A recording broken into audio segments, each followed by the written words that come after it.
Alrighty. Hello everybody, good morning, afternoon, or night. Welcome to the stream. My name is Steampunk Fiend, and I hope you're having a wonderful day today. And if not, welcome to the Barkade. Let's hopefully sit back and relax as we enter day 4 of Rainbows in July, and we raise more awareness and hopefully more money for Rainbow Railroad. We're doing really good so far. We had another donation from Sparkrust yesterday that I don't know if it came after stream or it could right at the end of stream and I didn't catch it, but shout outs to you, Spark. I appreciate you. I think it might have come like just before I ended the stream and I didn't take notice. So that's my bad, but I appreciate you, Spark. Thank you so much for that. We're doing really well. We're just shy of $20 left to go to our goal overall. It doesn't show like that on the tracker there because it's not through Tiltify. It's through Twitch and Tiltify. But it's very awesome that we're raising this much money. So thank you guys so much. So today, we're once again raising more money. We're doing a little bit more art as well. And if you guys don't know why we're here, we're raising money for Rainbow Railroad. They're an organization that is hoping to help give LGBTQIA plus folks pathways to safety as they escape countries that are persecuting them. So if you'd like to support us, you can do the donate. You can click the donate link at the top of either chat, or you can click on Twitch the little purple donate to charity button that'll allow you to directly donate without leaving the platform. So I think without much further ado, we'll play some, not play, but we'll do some art today. And Neo, you asked me whether, how I felt about Chell from Portal. I don't feel like any particular, like, deep-seated thoughts for Chell. She's just kind of there. She functions well enough as, like, a character that you can kind of insert yourself into. But she's really just there to be a small vessel for characterization that doesn't really do much. That's kind of how I see her. She's fine. I think she's developed more outs in the comics than she is in the games, really, which is fine. So I never really grew that attached to her. If we ever see her in a third game, it'll be interesting, but I don't think we really will.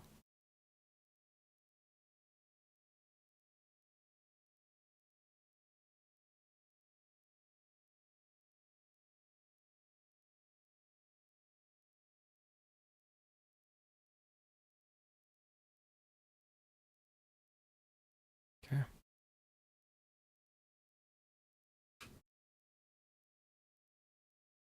So, I need to get caution drawn today.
Bro, talk about gaming accessibility. Way make the pretty pixels on my screen.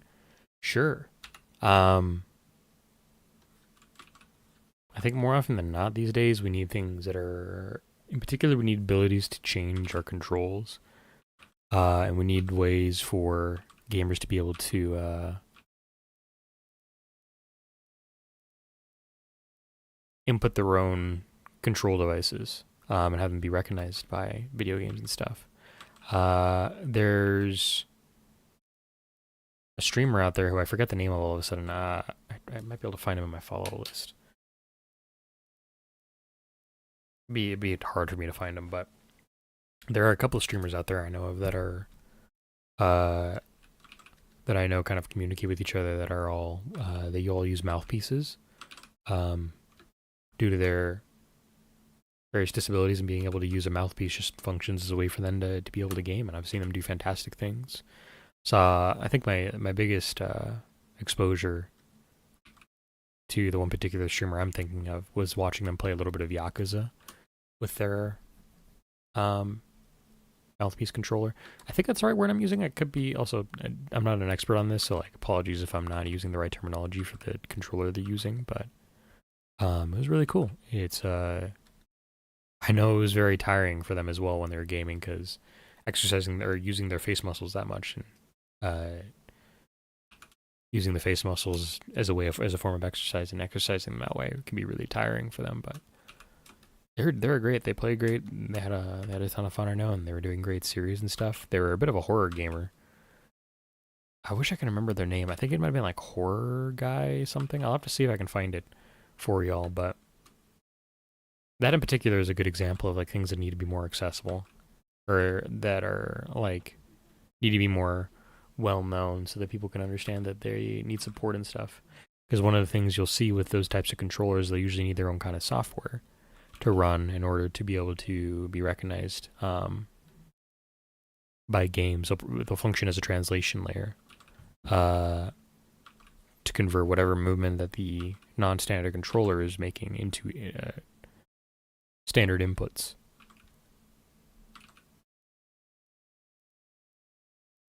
Yeah, Neo, actually, I know there's a person, I remember seeing a playthrough on YouTube of a blind person actually playing The Last of Us, specifically the first one, with blindness accessibility, and using very interesting colorings and different layers and stuff. I believe there were subtitles as well that were very prominent and stuff.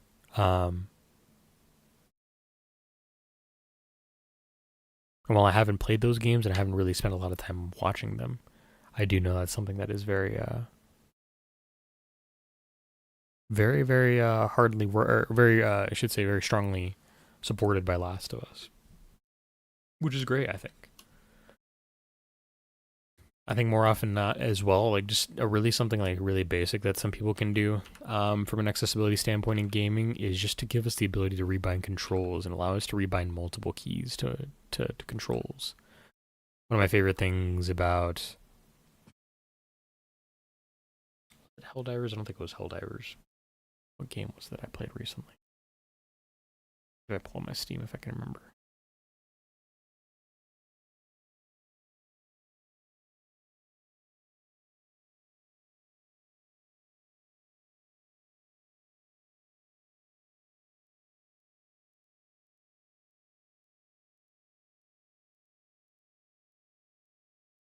Hmm.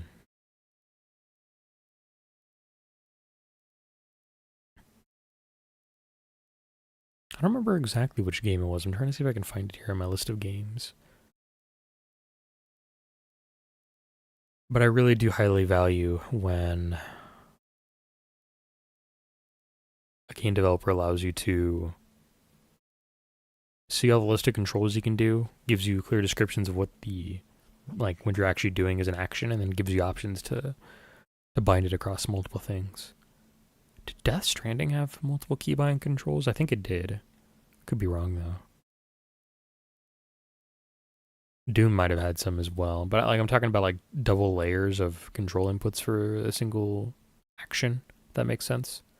Those are really important to me because that allows people who need multiple buttons to be able to better use the to play the game how they need to. Or hell, it's just better for like casual people, I think, too, because it offers them the ability to play how they want to. Because not everybody wants to use standard WASD and stuff. Welcome in, Fari. How you doing? PS5 is fully mappable DualSense controllers. By default, it's nice. The only non-mappable is the touchpad. Makes sense. That is good, though.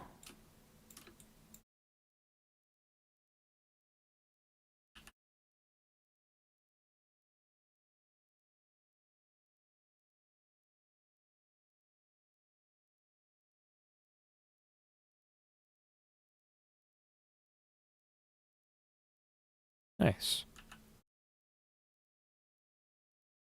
Yeah, I'm not very familiar with how the PS5 works and stuff, but like Just being able to like put several buttons on a single action is nice. It's really nice. I think that's a really easy thing you can do for accessibility. Other things you can do are colorblind options, assistive text reading options, subtitling. Because believe it or not, subtitling isn't a thing that's fully implemented still.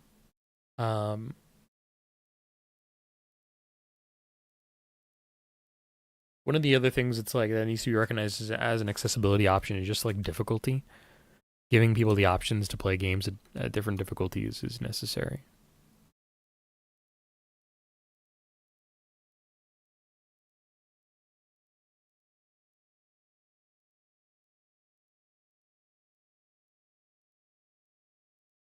How you doing though, Far? You having a good Thursday?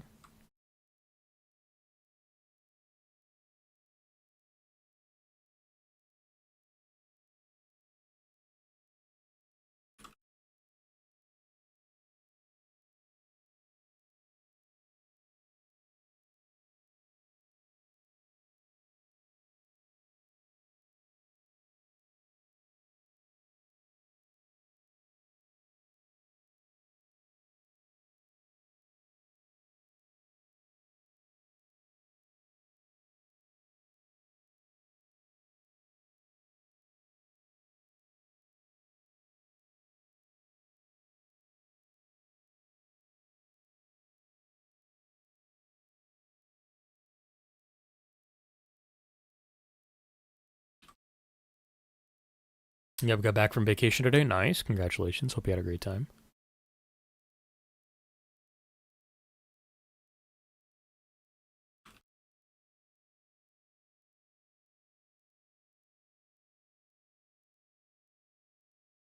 Have they done any of those accessibility controllers in recent times, Neo, or are those like 5 years old? I don't remember. I know they had some for PS4, and I know Xbox One originally had some as well, which I think was actually one of a really highly praised piece of engineering by Xbox for their design of accessible controllers. I think I'm actually going to design this. It's a rebar.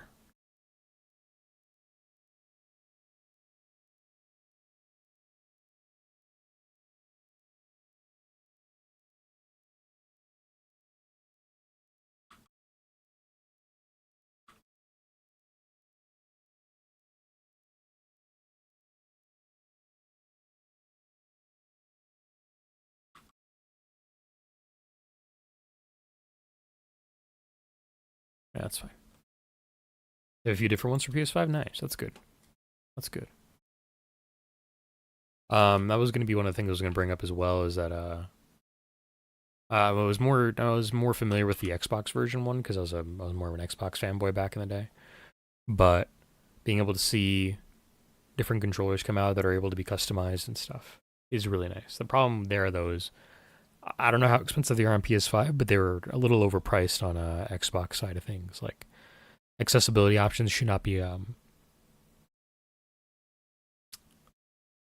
priced in a way that it makes it unfeasible for somebody who needs them to buy them.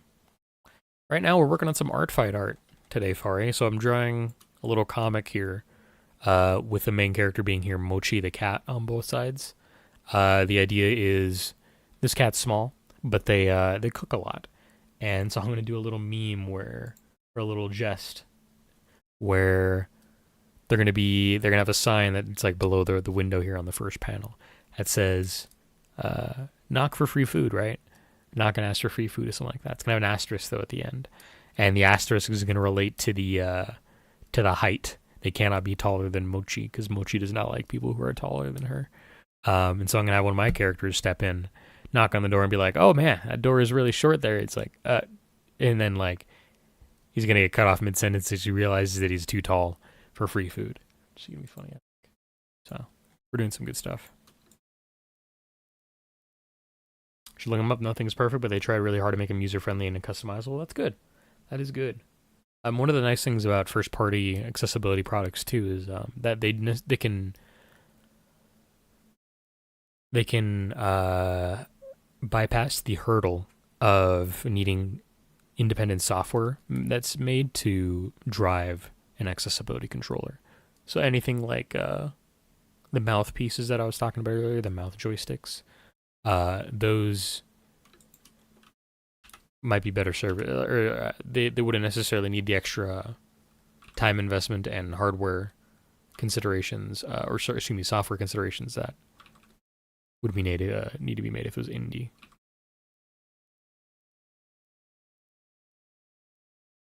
Was that exclamation man? This is caution. This is an object head character of mine. They are they're a body that is, or they're an individual that their body is made out of signposts and the breakaway steel bars that are common in signage posting, while their head is a caution symbol. Sent you 3 pics on Discord of them. Let's see.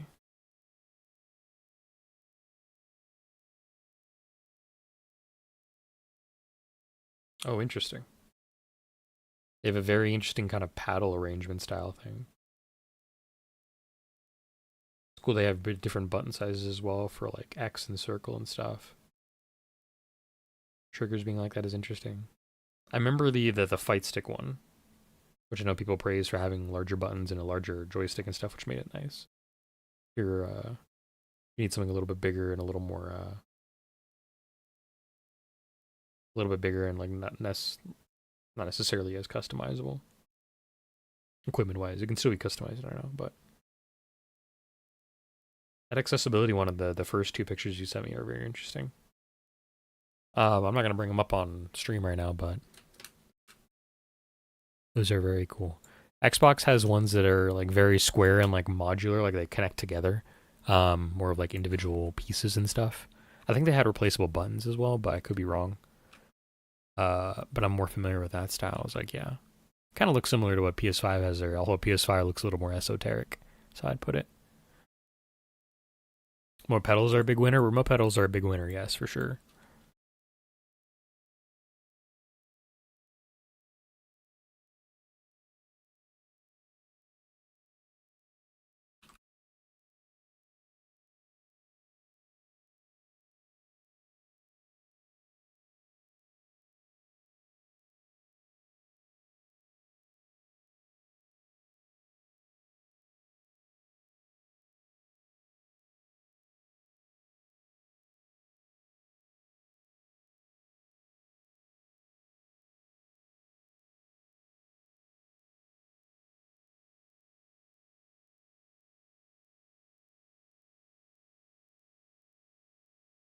I believe the middle's a large touchpad.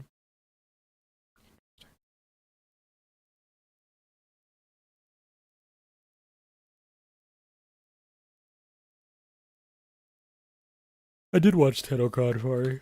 Did you watch it? Was it before your vacation or afterwards?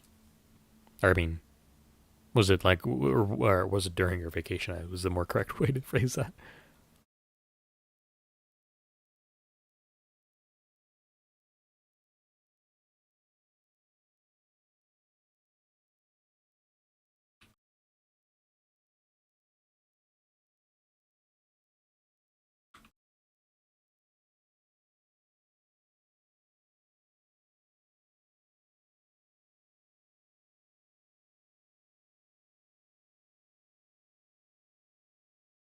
During, gotcha. Not bad then.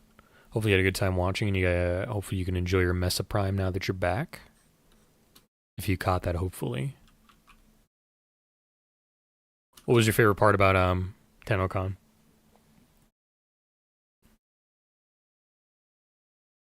I suppose since you're not caught up with the story, some of it might not make sense, but I hope some of it did. Because I don't think you're caught up yet. I think is what you said last time.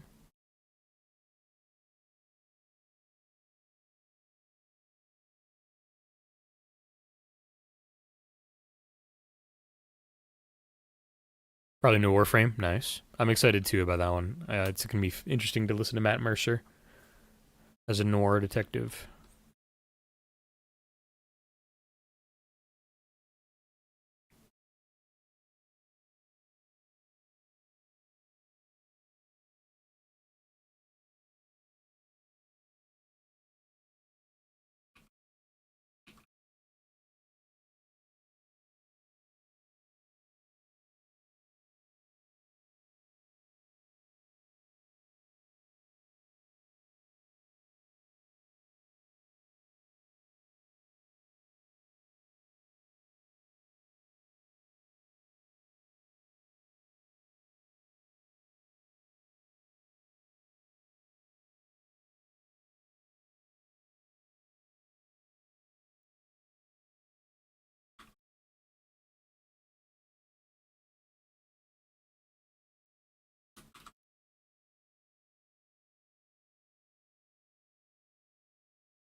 Oh, nice, Neo. I didn't know they. I don't know they did that.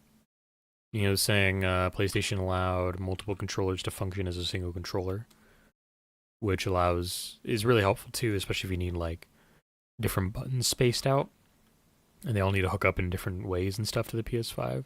So that's awesome. It is really helpful.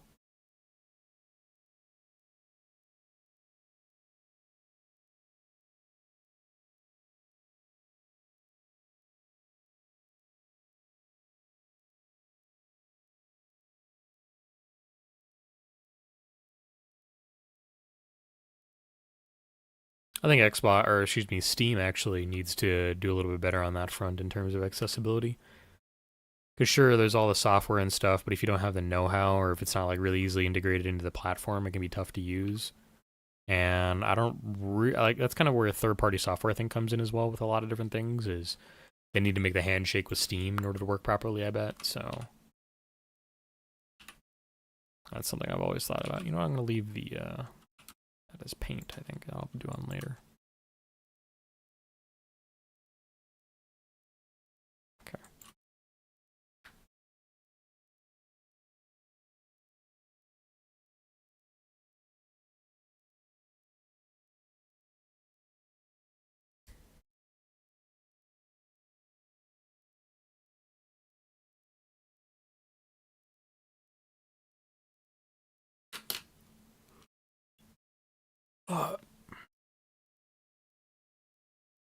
What's been your favorite part of Warframe so far, Fari? If you don't mind me asking. We're not gonna play Warframe for about another 2.5 weeks, probably. I'd say. I might play it offline, but I'm not gonna stream it for another like 2.5 weeks. Um, because I think this is a good time to mention it right now. Is that I'm gonna be taking a break the first week of August. Um, I know I'm gonna need a break after I do all this charity fundraising and stuff. I'm just gonna be tired. I'm already tired, and we're only halfway through. But I'm also tired because I stayed up late and I had a great time yesterday. Went to go watch a movie, End of Evangelion, in theaters and had a blast.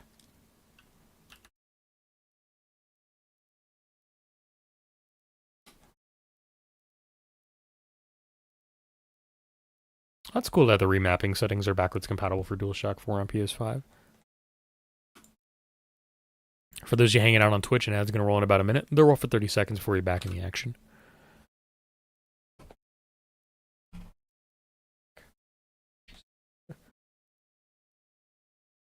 I don't know. The characters are good and currently main Sebagoth Prime. That's fair. You're still, I think you're still early, right? So it's not like you have like any deep appreciation for the story and stuff. And I'm trying to adjust myself in my chair. The pillow I'm sitting on does not want to move. You adjusting it. There we go. I was like, you're like hearing squeaking in my chair. I was like, what is wrong with my chair? Why is it not adjusting? But yeah, if you're early on, I can see that it's like, hey, the characters are great. I'm having a ton of fun time with this. That makes sense. I'm not a baby 10, I'm more like a toddler, so you still got experience under your belt, but you're not as immersed or not as like deep into the thing yet.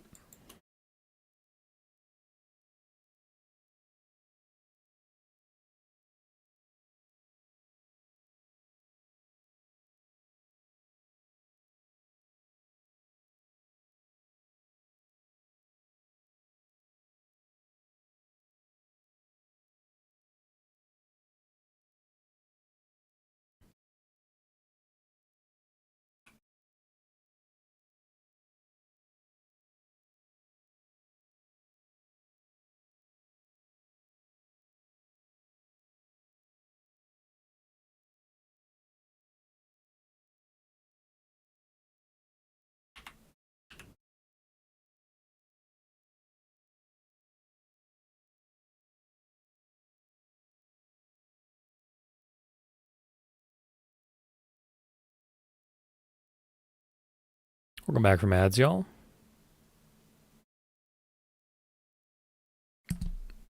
No worries, Donut.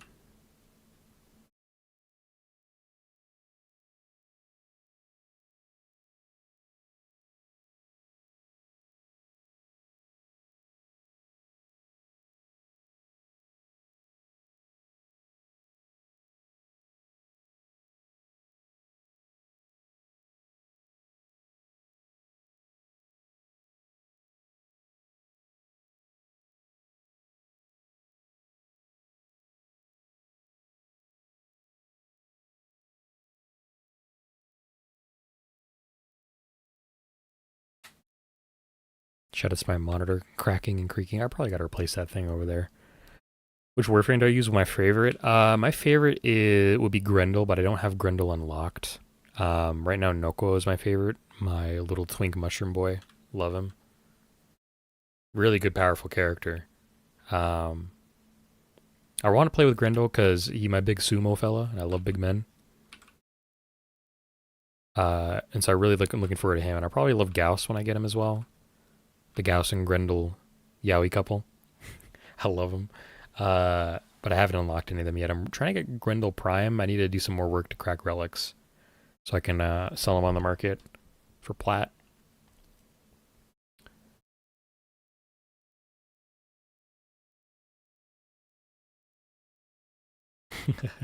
A huge part of gaming accessibility is being able to play the game at all and not being afraid of being who you are. So relocating yourself to a place where you can be accessible or to be who you are in a free manner can help with gaming. Thank you for that segue, Neo. If you all didn't know here today and for the rest of the event, we have one more day this week and then 5 more days next week. We are raising money for Rainbow Railroad, who is an organization that is aiming to create safe pathways. Words are hard. For LGBTQI folk who are facing persecution in their countries of origin or the countries they were born in.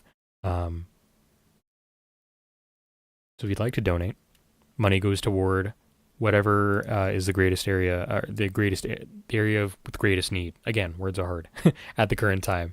But Rainbow Railroad does things like provide resources and shelter while they're getting prospective clients acquainted with the resettlement process. They provide housing grants to folks who are just in their first stages of moving. They provide, they can cover expenses for when they just move, just after they resettle, and at bigger donations at around like $15,000 and stuff. That can facilitate the resettlement of one individual. So if you'd like to donate, there are several links in chat, one at the top of screen in chat. And if you're on Twitch, the big purple donate button below stream that says donate to charity also allow you to donate without leaving platform. We are using Tiltify. We are currently at, if I'm not mistaken, $78 of our $100 goal for the event. Our first goal, of course. I would love to raise more. My ultimate dream would be $500, but if you can only raise $100, I would still love that. That is $100 that's going to help people and save their lives. So, as again, if you'd like to donate, we're raising money for the next one work week next week, and then of course Friday as well as today. So, y'all got time. Welcome in, Bogues. Hope you're doing great. Happy Thursday. I was like, is that a little line there I need to erase on my little piece of art? Yes, it is. Be gone. I have no need of you, line. You are in my way.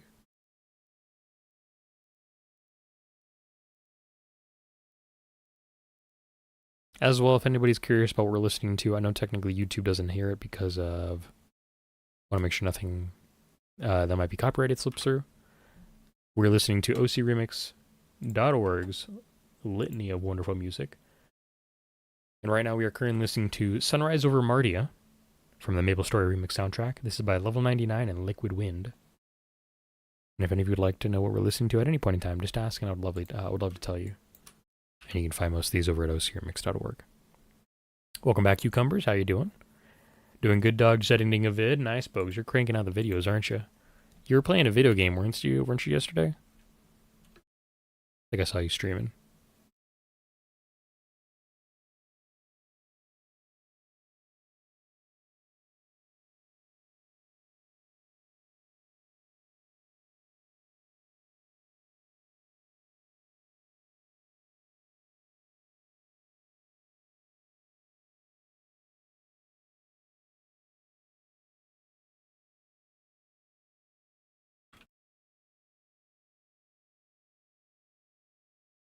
Right, you're doing your playthrough of Cyberpunk yesterday. I forgot.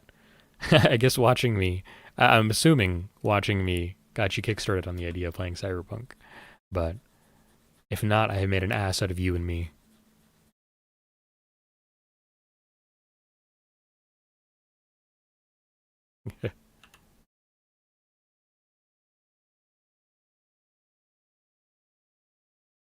My headphones die. I return eventually at the threat. No worries, Neo.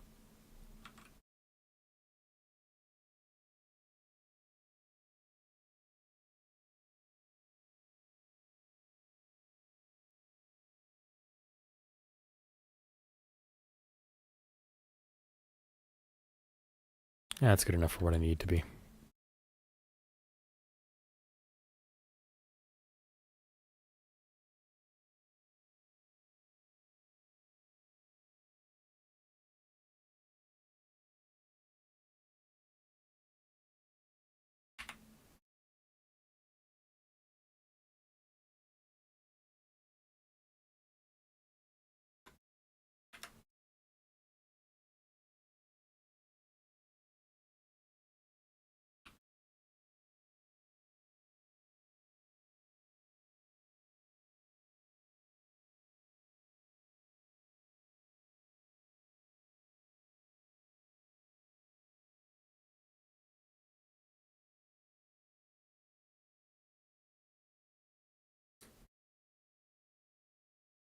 My roots are huge Cyberpunk fans think I'm gonna watch the show last week, and I'm hooked. When I watch you play, I realize I had to play before anything got spoiled. Very fair. Very, very fair. The good thing when you tuned in, we were just doing like side quest stuff that's not necessarily heavily involved with the story. So you tuned in at a perfect time because I'm pretty sure we're doing some cyber psycho stuff at that point in time. So nice. Good luck to you. I hope your playthrough goes well. I hope whatever difficulty you picked treats you with joy, and I hope your backstory and your own time in Night City is fun and engaging and full of heartrending pain and sorrow. Okay. I think I'm going to consider the background good. I know if I don't commit to doing this, if I don't just like go and commit, I will be working on this too long. Let me actually quickly throw some dividing lines up, probably. Pick Street Kid on normal. I am Unk. I can't be playing on hard mode anymore. Very fair. Very fair. I think normal's a great difficulty, honestly. Every single time I get to a certain part in the game on my harder difficulties, I struggle on a specific boss. I know I'm going to struggle on a specific boss. And I was thinking I could probably go for a wild deathless, and I did for like 6 hours, which is not a lot before I had my first death. I might have gone longer than that, but I think I had a couple of streams that I went deathless. But in recent episodes, we definitely had deaths because this game is tough. And I picked the hardest difficulty as I was dumb. But it's not that bad. I think this game is balanced well enough that as soon as you start getting your power, you're set for life.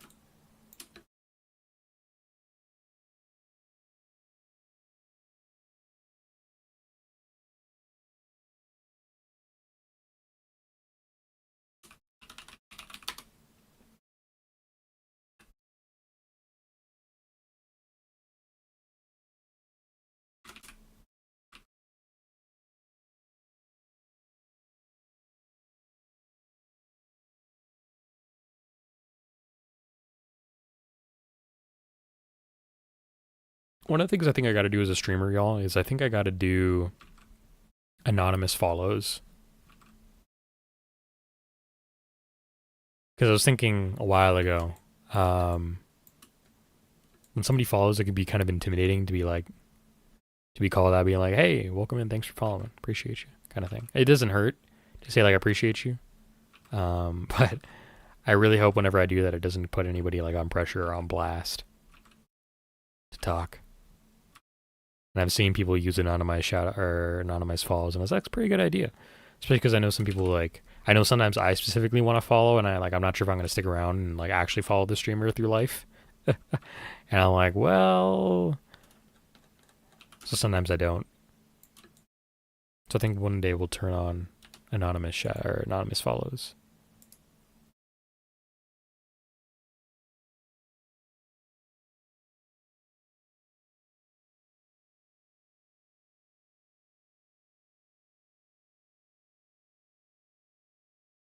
Right now, for folks, we are listening to E.S. Cinder from the Dark Souls 3 remix soundtrack. This is by Rotaka, if I'm not mispronouncing that. Rotaka, maybe. I don't know.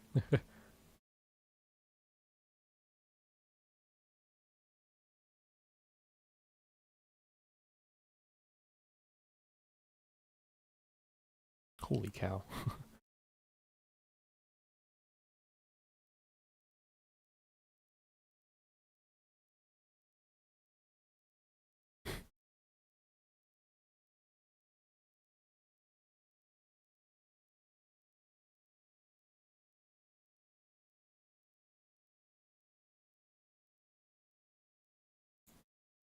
Okay. So now I think it's coloring time. I think I'm going to start with caution just because I don't want to,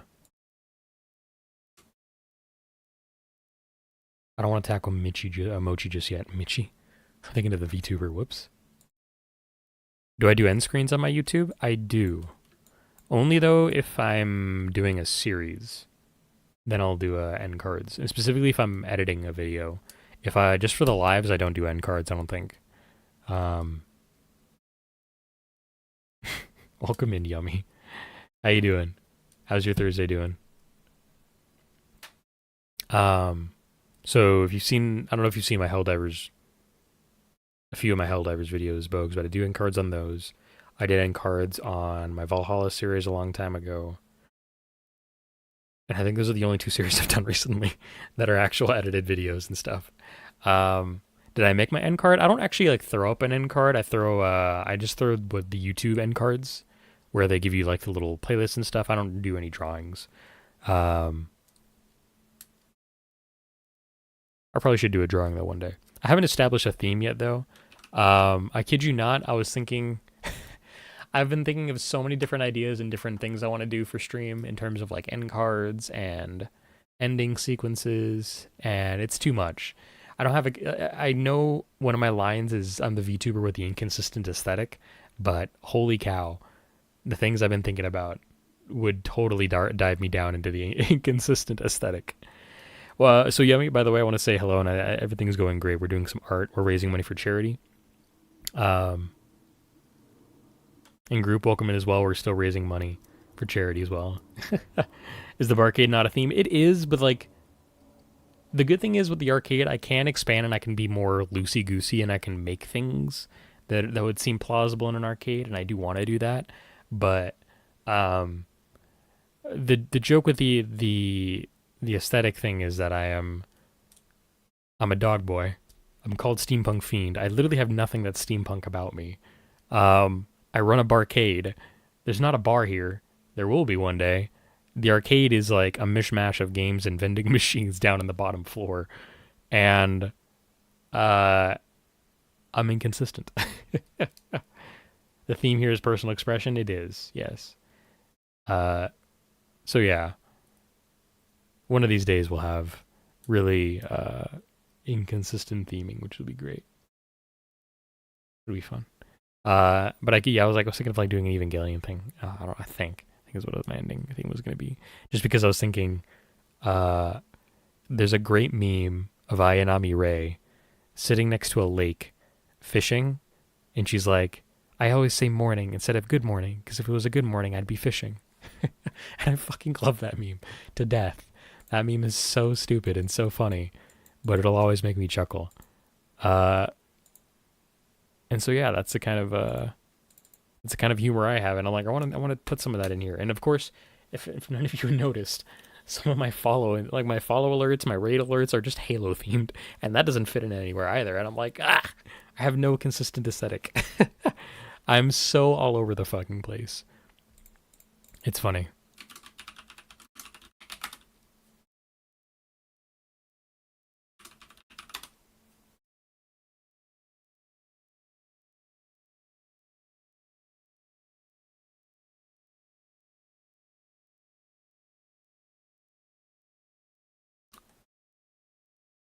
Okay.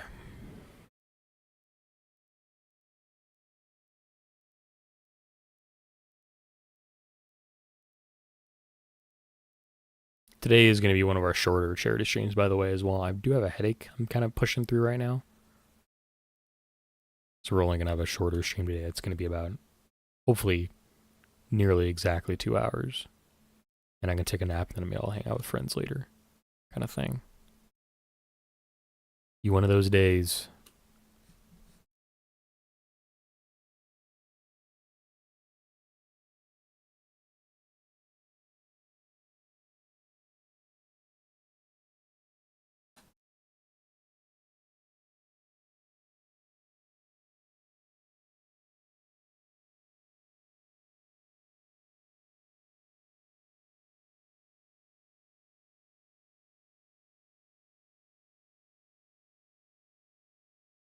You know, I wish one of the things I could do is make YouTube followers a little more consistent. Because I know those alerts like hardly ever pop up. But that's like a thing that I think is based on the fact that users on YouTube, I think, have to announce or like click a button or something. It's like say, hey, if you subscribe to this channel, everybody will know. And I'm like, all right, cool. Is that really a problem? I guess if we follow some really horrible people, that might be a problem. But I don't know. I think if you don't select that option, it doesn't come through as an alert. I don't know. Alerts are hard. They're broken. Being a streamer is hard. I have to sit in my chair and do stuff all day. Oh, I forgot to do my neck ghost lines. It's fine. It doesn't matter. This is a comic. It's a meme. It's a joke. It's fine. Don't worry about it. I can't worry about this, otherwise they're gonna explode. Classic me. Oh my goodness, we just got a donation. Who was that? Let me see. Refresh. Thank you, Anonymous. Let's see how much that was. Damn! Oh my goodness, that is huge. Holy cow! We just shoutouts to wait, Yummy. Thank you for the $100. It looked like Anonymous on my screen. Thank you, Yummy, for the $100 to charity. Your money's gonna go help save people's lives. Thank you so much, gamer. Group, I know. You say that just to stir the shit, as if I've done anything. You like being like this. I wasn't gonna acknowledge it. Holy big dono indeed. $100 first goal met. So now we're trying to tackle $200. But even if we don't hit that, we hit my goal, and that's fantastic. $100 to charity. More than that, technically we're at 178 right now with Twitch and Tiltify combined. So I mean we're close to $200, which is fantastic. It just doesn't look like that with Tiltify. So excuse the fact that I can't combine those together. Apologies, y'all. But thank you. Legitimately, that is going to go help people's lives, and that is all I wanted to do here. Oh, and you think that me ignoring it just made it look worse? That's so funny.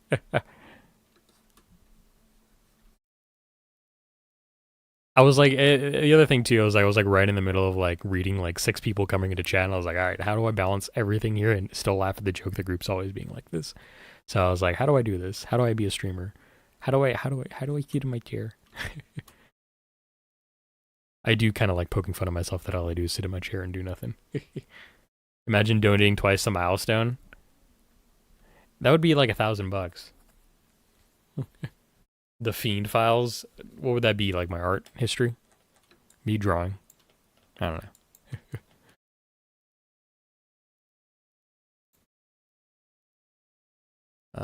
Let me do the blur here, and let me throw on add. Was this gonna be too bad? That kind of works, I think. I'm gonna just lower the opacity here. It's at 90. It's at like 85, I think. That's not too bad. I might blur this other one a little harder.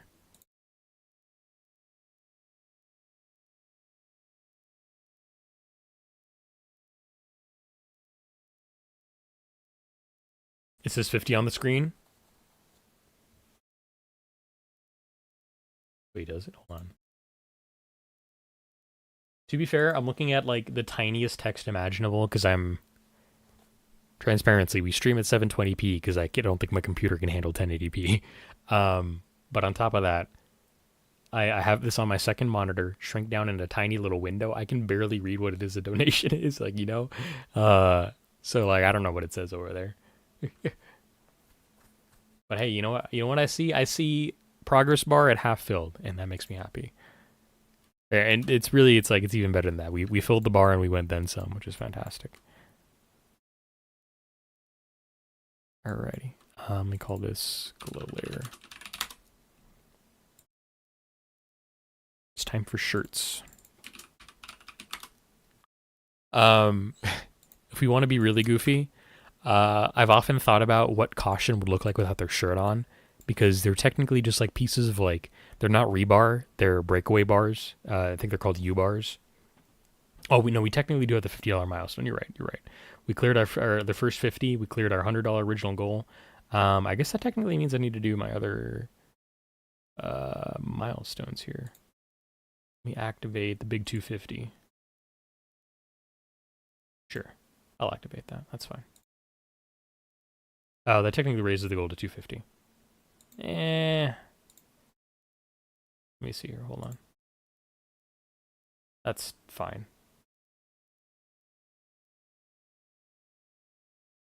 Put this back. It's weird. Doing that did mess things up. That's fine. Okay, there we go. It's going to be back at 200. It's sick. I love YouTubers doing charity.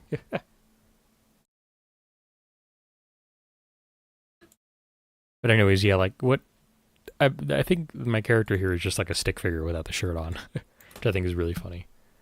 All right, let me do like a light cream color shirt here. I think we're actually gonna go for a bigger pen size here as well.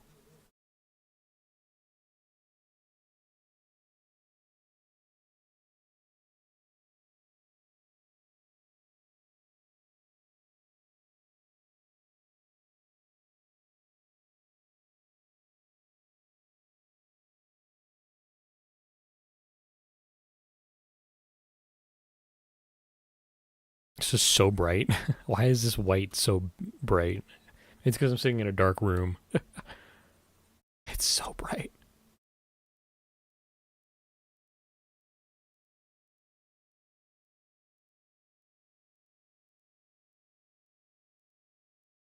Group, if you're poking fun at something else, I don't know what you're poking fun at.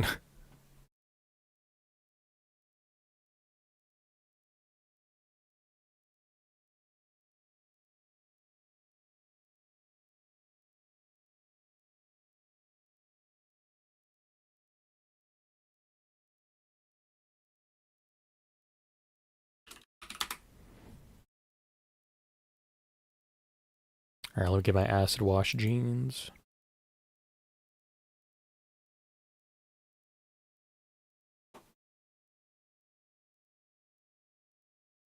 YouTube mysterious censor bot the stream says,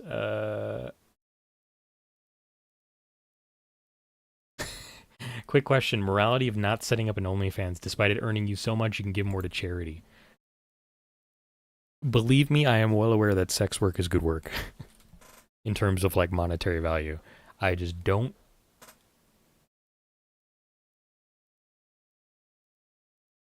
Not right now is how I'm going to phrase that. Just straight up, not right now. Yummy, you're hilarious. You're so goofy.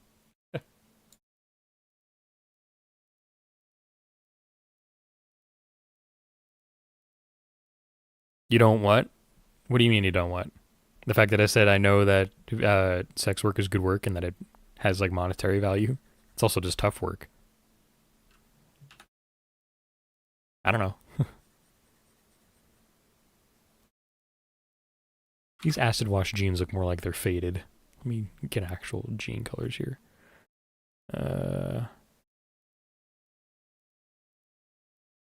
Maybe this. It's a little better. Maybe I need to throw some texture on or something.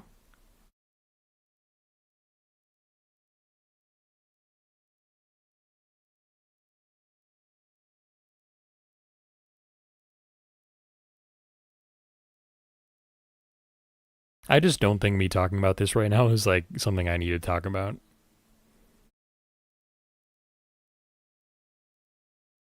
Because we're raising money for charity, I'm doing art. I know you guys are being silly and having fun too. I'm just like, I don't know.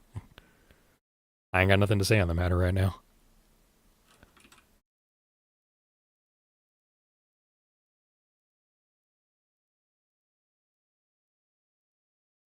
If I wasn't scared, I'd sling peen on the yaps. What a sentence. What a sentence. What if I do, let me try something here. What if I do an oil paint style here and throw that on with the other color I was trying to use here? Ooh, that does not work. Ugh. It kind of works. No, I don't really like that. No, I don't want that. All right, I'll figure out the pants later, how I need to do it. But let me also quickly do the shirt symbol. I always use the fire chemical advisory symbol here. Oh, I deleted the other ones, didn't I? Tee. Actually, no, it's right here, isn't it? Perfection.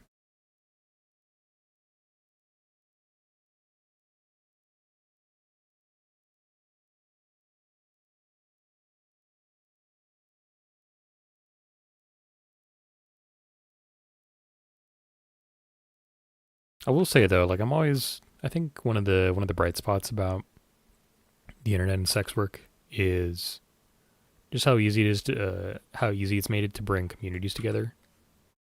Because I've seen some of my favorite streamers who do have a sex work side of things that have just raised incredibly awesome amounts of money for charities, and I think that's just fantastic. Put Bill's cipher as the head while you haven't detailed it yet. It's almost going to be detailed. Give me like 30 seconds and I'll be done. But yeah, I'm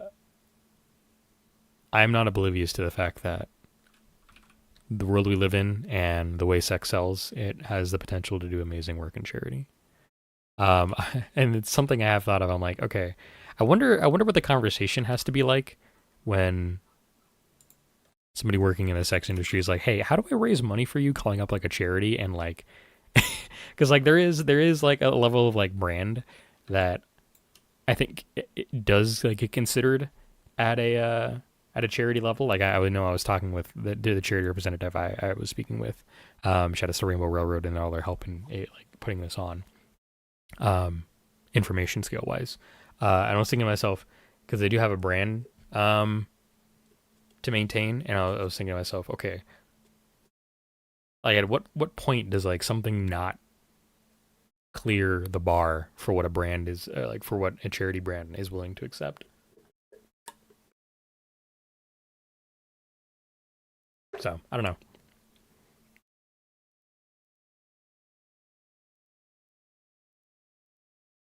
All right, we're gonna do our shirt and head next, or gloves and head next.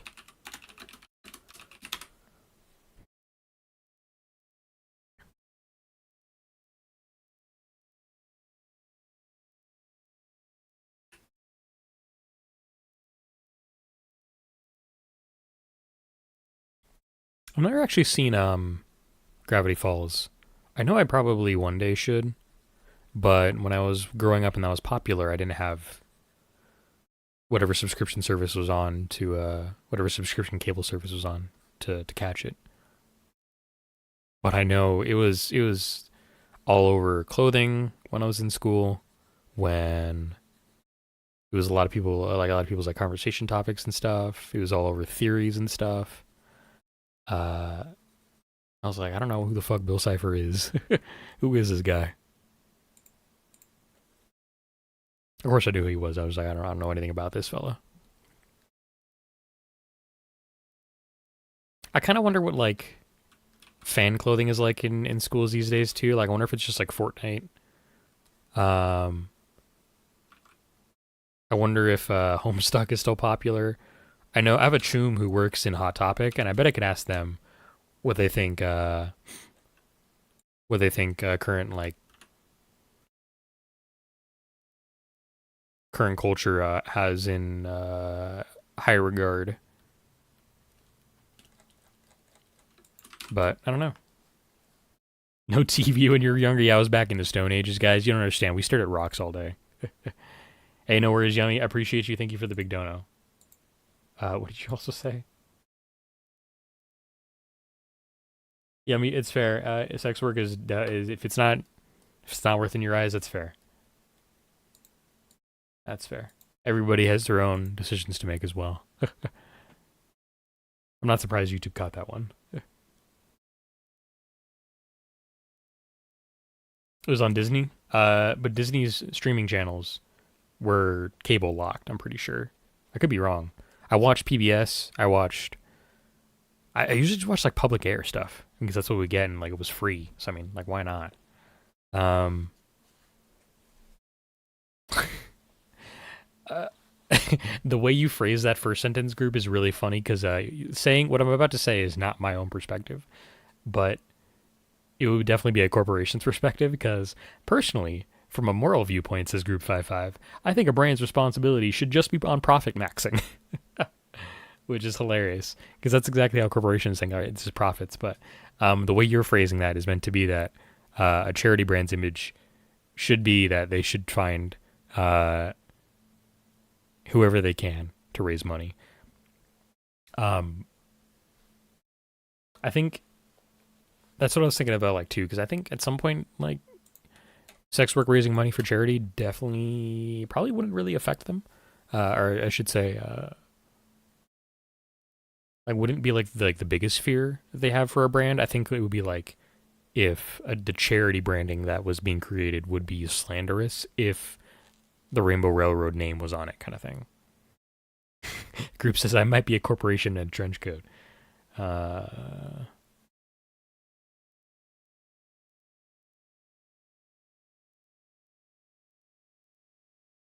yeah, that is true though. Like, so who they do not, you had an extra do in there. I don't know if that was intentional or not. So who they do not want to affiliate with would depend on how it affects their donation base, and that's true. Exactly. Actively embracing something controversial could make enough people turn away that you make less. Of course. Exactly. Very true. That is very true. That's exactly that's the thing, right? That's like that's the those are discussions that like need to be had or are had at a scale at scale. Because at some point, the more people you can help is what you're trying to do. Is this the orange I want to use for my hands? I think I used a different one, more like a reddish orange.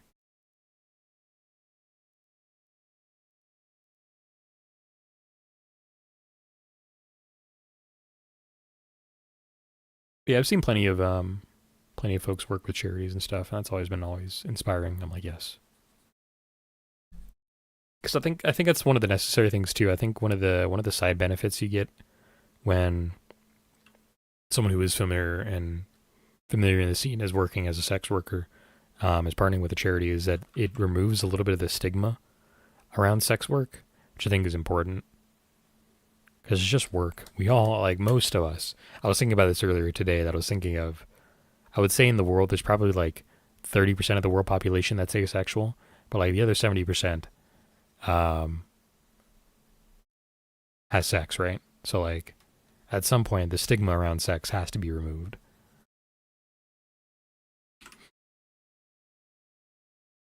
Is that the color I use for my gloves? Hold on, I have a reference for myself. Let me just look. No, I used a goldish color. What am I doing? Oopsie. Teehee.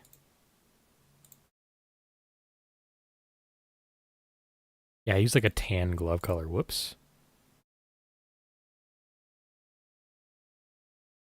I think it's like 30% and probably 30%.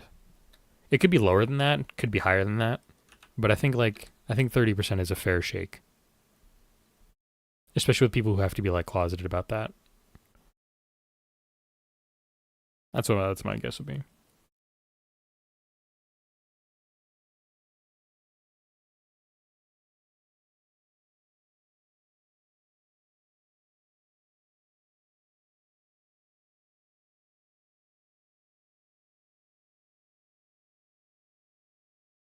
So it's an interesting and fair take group. I think that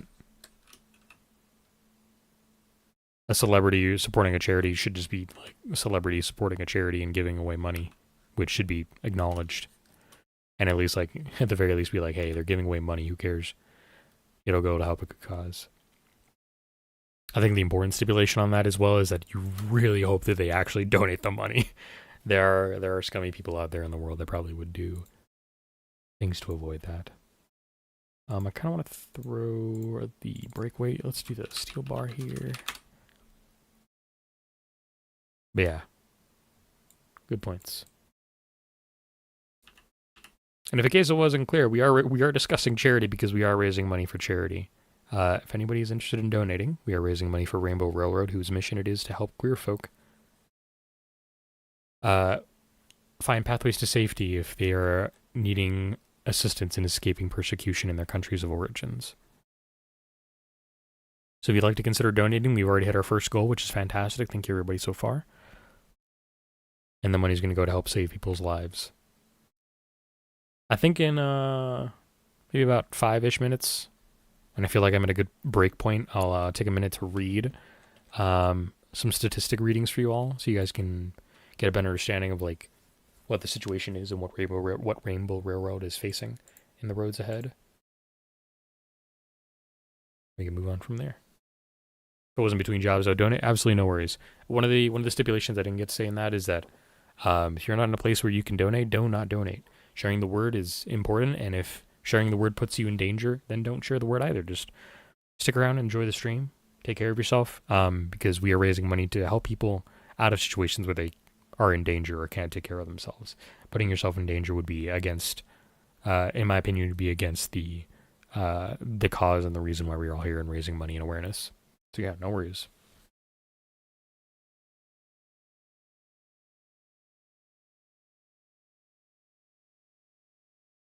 There's a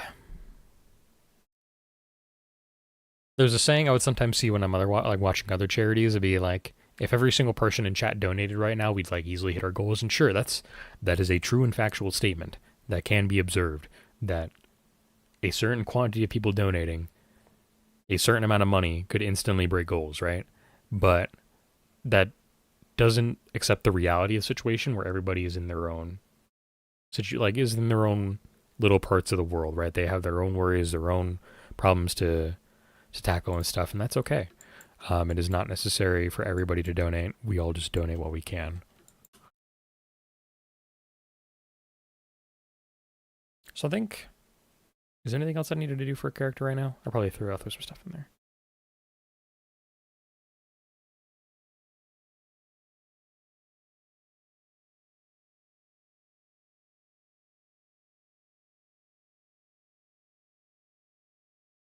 Gotcha, group. And to be clear, when I'm saying that I believe like 30% of the population could be qualified as asexual, I'm saying that as an umbrella because I am very clear that ace is a broad spectrum. Exactly. I'm not trying to like blanket everybody as being ace. That was just a simplistic term, which in of itself is a problem because using generalities is a problem. So that was my bad. I recognize that. But I was just thinking like my point really with what I was saying there was that I don't think we give enough credit for how emotionally and diverse the world can be, right? So like I think when I was younger, I probably didn't give as much thought, or like I didn't really think the world had a lot of ace people. But I was thinking as I've kind of grown, I was like, that's just not true. So that's kind of what my point was, that there is a lot of people in the world that would definitely fall under the ace spectrum, could fall under the queer spectrum, could be that aren't like heteronormative, right? There's so much about the world. There is so much uniqueness that it's important to not ignore anybody, kind of thing. Does that make sense? Is my point coming through? I hope it is.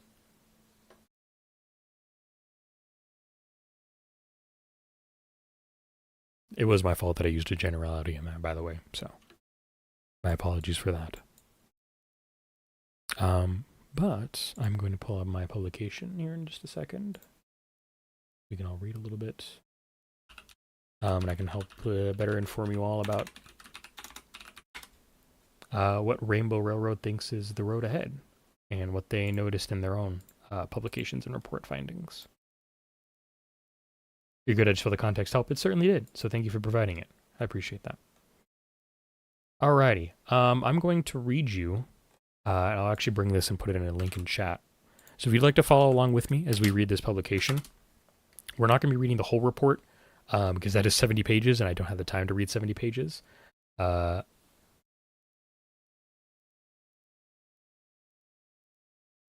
Folks says, I only asked about the ace statistic that you threw out there because I'm a very straight passing bi man, and there aren't many queer folks in my area, and that's very fair. Um, like I said, I was speaking in generalities, and my point should have been clearer to say that there are more queer people than people probably give credit for, right? And then if you're in an area that may not be as welcoming, maybe not everybody will want to come out. But I think there are definitely sections where, is this the right link? I don't think this is the one I actually read. Is it the other one here? Yeah, this is the one I want to read. Apologies, I gave you all the wrong link. But yeah, my point was, my point in that thinking exercise that I had for myself was just like, there are a lot more queer people in the world, right? We got to do our best to support them. So apologies, I gave you all the wrong link. This is the one we're going to read, if you'd like to follow along. The other one's going to be a good read. I just haven't read that one. I haven't caught up and familiarized myself on that one. So we're going to read this other one I just put in chat. Right. It's human behavior is definitely weird. As Group puts it, straight or gay or lesbian is what we consider like 100% attraction to a binary gender. But if you have just 0.1% attraction to another, you're technically bi or pan or like any other like number of like descriptions you can put on it. Yeah, exactly. Bogue's it's not easy to be queer in Florida. So right now we are reading the annual report from 2025, Understanding the State of Global LGBTQI plus Persecution. And this is by Rainbow Railroad. This was posted on June 20th, 2026. So, every World Refugee Day, Rainbow Railroad releases its annual report, a reflection of the work we've accomplished, resilience of our LGBTQI plus community, and growing urgency of the queer forced displacement crisis worldwide. This year, our 2025 annual report, Understanding the State of Global LGBTQI plus Persecution, reveals a significant milestone. For the first time in our 20-year history, the number of people who we supported surpassed the number of people requesting assistance, with more than 25,000 people accessing support through Rainbow Railroad and our partners. That progress would not be possible without the commitment and generosity of our donors and allies, whose support enables us to continue showing up for LGBTQIA people seeking safety around the world. But this milestone also underscores a frightening reality. Across the globe, LGBTQI plus rights are under increasing attack. More than 20,000 requests for help were submitted last year, the highest in our 20-year history, and a 51% increase from the year prior. So 51% increase since 2024 in this report. Over 60 countries criminalize same-sex intimacy, posing direct threats to people simply for existing. At the same time, governments that have long positioned themselves as champions of LGBTQI plus rights are advancing policies that undermine the dignity and safety of queer and trans people, restricting access to healthcare, challenging legal recognition, and fueling hostility toward gender-diverse communities.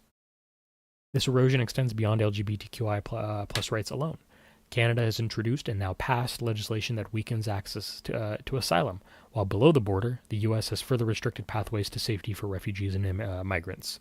Similar measures are seen in Europe as governments pursue policies that offshore refugees to third countries, fraying the 1951 Refugee Convention. These developments are part of a global backlash fueled by years of coordinated anti-rights organizing Rainbow Railroad has been monitoring and responding to for years. But we too are ready to meet the movement, says Rainbow Railroad. Over the past 2 decades, we have witnessed extraordinary progress alongside profound setbacks. Rainbow Railroad was here before same-sex marriage was legalized in 38 countries worldwide, before laws allowed same-sex couples to adopt, and before a growing international recognition that LGBTQI plus people fleeing persecution deserve protection and the right to live freely and safely. Progress has never been linear. Every advance has required courage, solidarity, and sustained action. And of course, this connects back to the wider report. As I mentioned, there is the 76-page, if I'm not mistaken, 76-page report published in that same link I just posted a little bit ago, and you guys can read that as well. We are not going to read that today, but if you do read it, you'll be able to figure out what Rainbow Railroad is doing to face the ongoing global crisis, and how global help and coming together as a community and as allies can help people everywhere.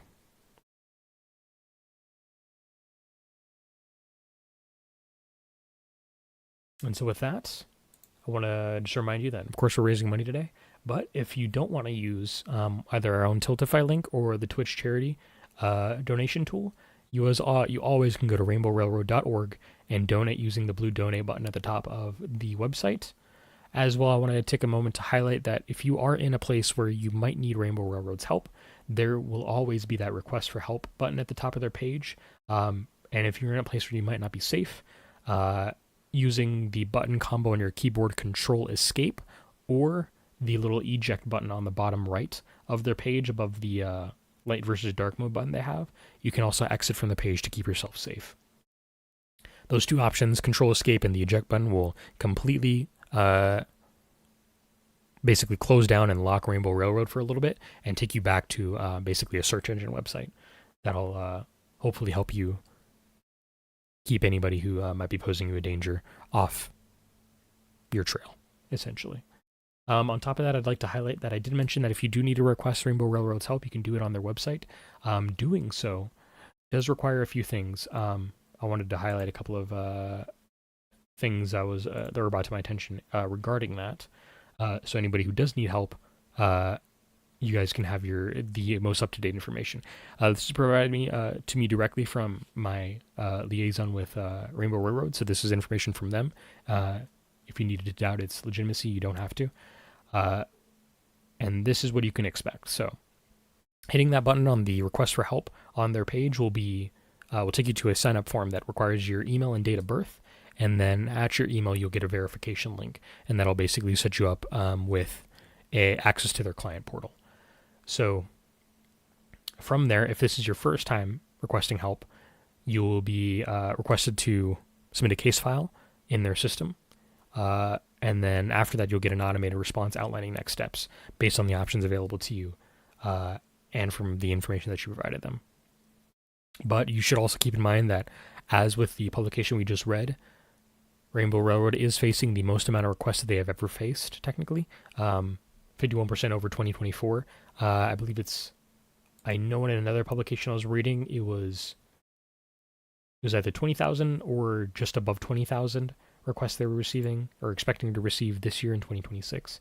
So please understand that they are facing a lot of work, but they will do their best effort to make sure that they can get back to you as soon as possible.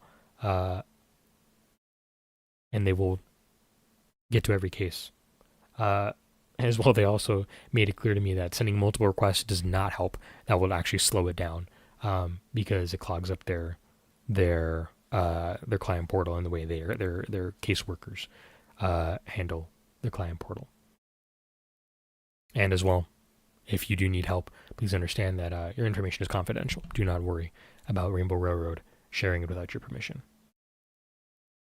So I hope that helps you all. We're going to read more tomorrow. I'm hopefully going to have a little bit of time today to watch and maybe read some more of these publications that I wanted to outline for you all. But for now, it took us about 15 minutes. I'm probably going to go for about 5 minutes after 2 hours that we streamed today. And then we'll call it a stream, I think. Because like I said, I want to have a bit of a shorter day today. So I'm probably not going to get the background done today, but my goal now is to go for maybe shading. But really, it's to tackle Mochi's color here. I spelled that wrong. Alrighty.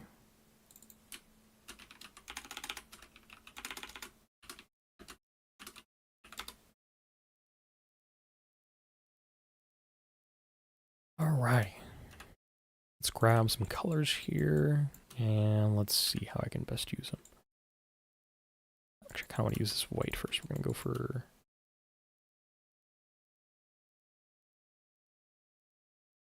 a little bit of hue there, perfect. Just a pinch of extra color in there, so it's not just straight white.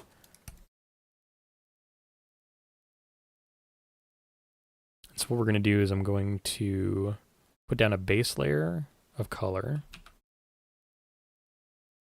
Get that all lined out.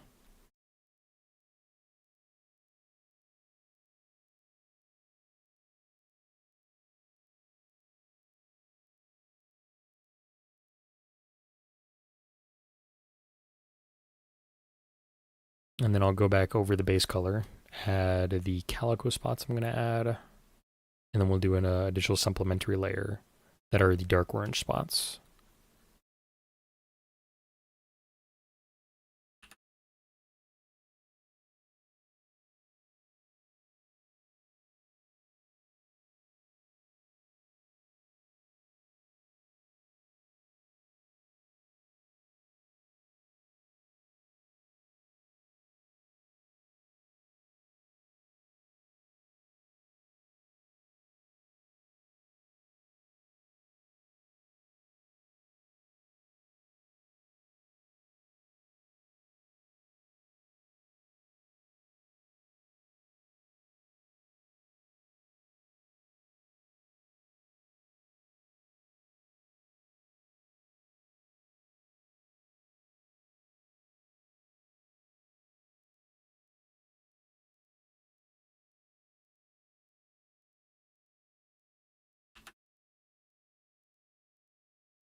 I probably should do Mochi's like little leaf at the top of her head, probably on the base color, I think. Should I do that there? What I might actually do is I might throw a little bit of darker green as the line art, maybe, on top of the line art, and then I'll do some interior base color green, maybe.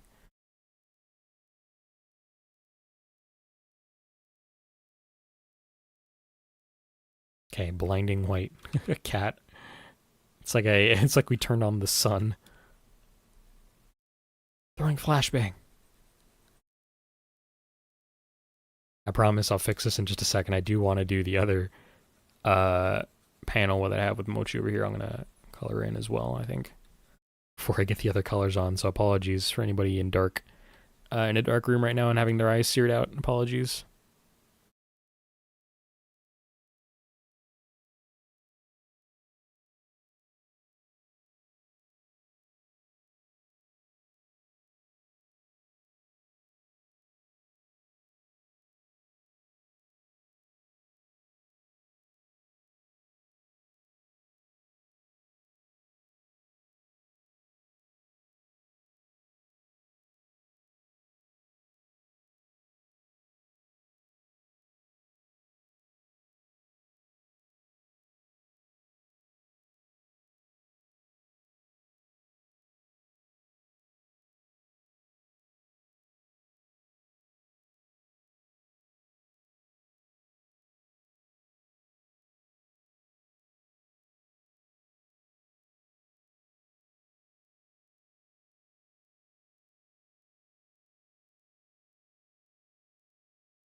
I hope the intention that I'm gonna do here too is the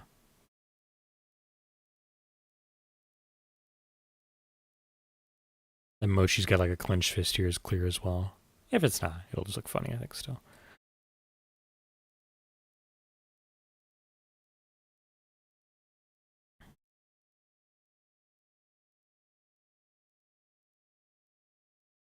Your shortcut comment referring to Rainbow Railroad's efforts to make their website safer for folks who may be in danger. The control escape button uh, made me wonder, says group, we should probably have website alts that look neutral. No big titles about pride things or billing addresses that reveal the nature of the transaction. That's true. Um, I kind of wonder if things like Planned Parenthood as well have things like that, because I know, especially in the States, uh, litigation has been passed that has made it really terrible for folks who are seeking reproductive health care, just like face incredibly difficult odds. And I wonder if like things like Planned Parenthood as well have options for their clientele to keep them safe in terms of like situations like that.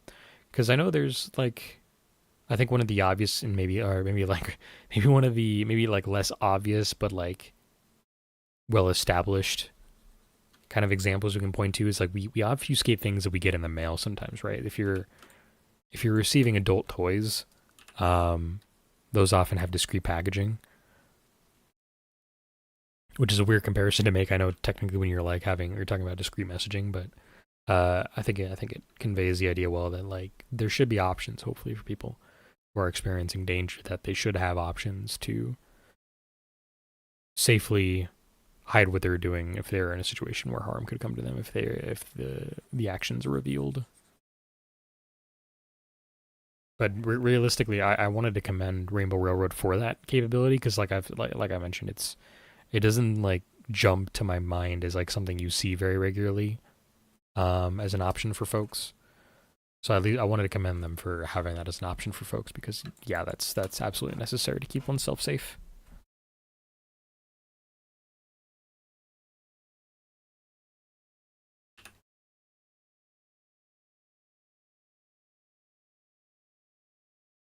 Okay, so I'm gonna go back in. We're going to do a little bit extra fine work here on the coloring, so a little bit more of a blinding light here.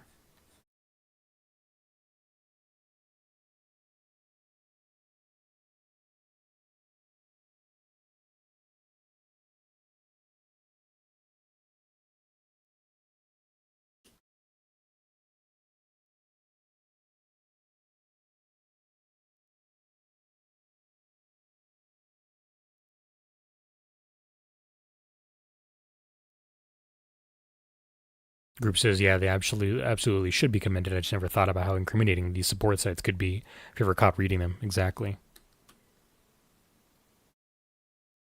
Yeah, incriminating to the intolerant. Exactly. I know exactly what you're saying. Yeah, I'm picking up what you're putting down. And I want to say it worked really well when I did it on my. It was kind of funny. When I was first like doing my research on like who I wanted to raise money for this month. Um, and I found Rainbow Railroad and I started exploring their website and stuff. I was like, oh, that's really cool that they have an eject button. What if I tried using it? And I did, and it worked to such great effect that I couldn't log back into the site until the next day, which I think was just the fact that I didn't. I think you can get back in a little sooner than that, but like I had to like I think open up my computer or something. Like that was like the refresher catalyst, but it did it well. It was like it was secure about it. I didn't check my search history and stuff, but at the very least, the so to speak, like the emergency parachute kind of thing. I wanted to use the word ripcord there, like pulling the ripcord on like an emergency parachute worked really well for when I tested it out. So absolutely, they should be commended.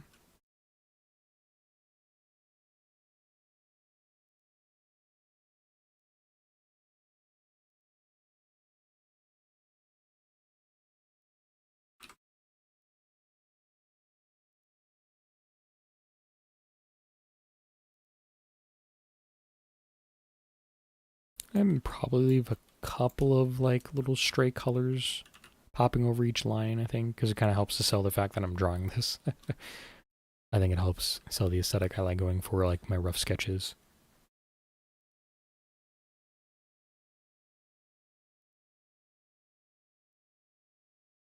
That's great. You'd have the password saved like a dummy. You have a way out of saying, I don't have an account. Why wouldn't I be logged in? Why wouldn't I be able to log in? Exactly.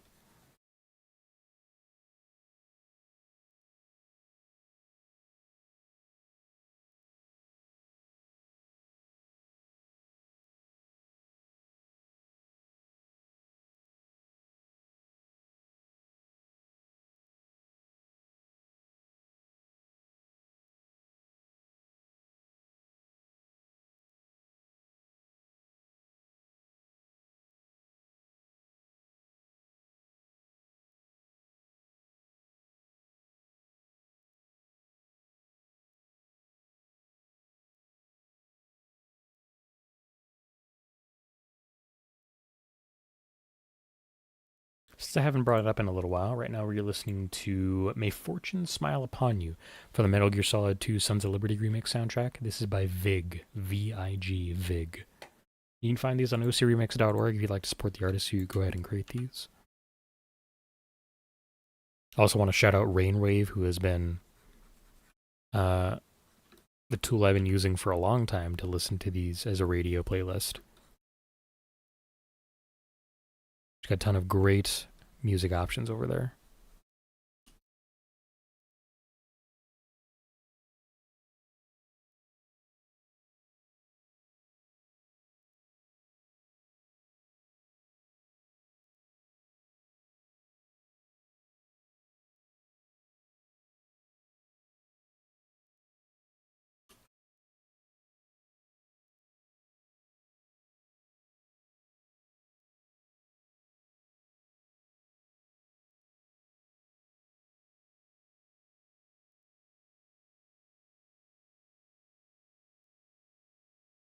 Okay, I think that's pretty good.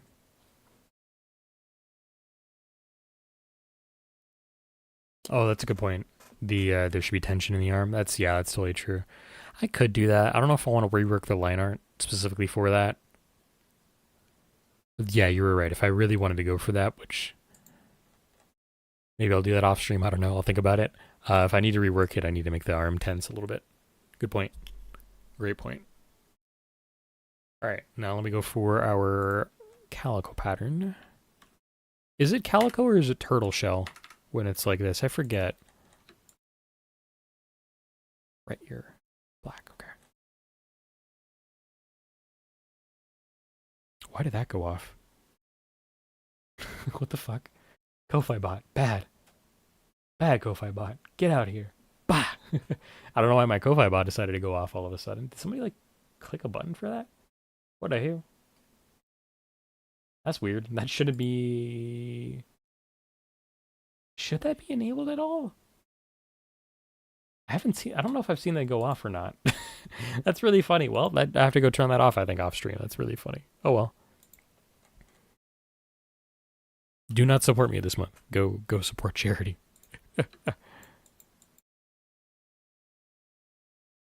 It would be just a few lines. Says Gru, better consider when you have the time. I'll do what I need to. I forgot to give ear lines to Mochi. Nah, just bind it to W, hit my W key, and have my thing spam. That'd be really funny. Okay. So it's very round. Round and a slightly sound like bumpy. But, and then maybe two distinct bumps at the back. So we're going to do two distinct bumps.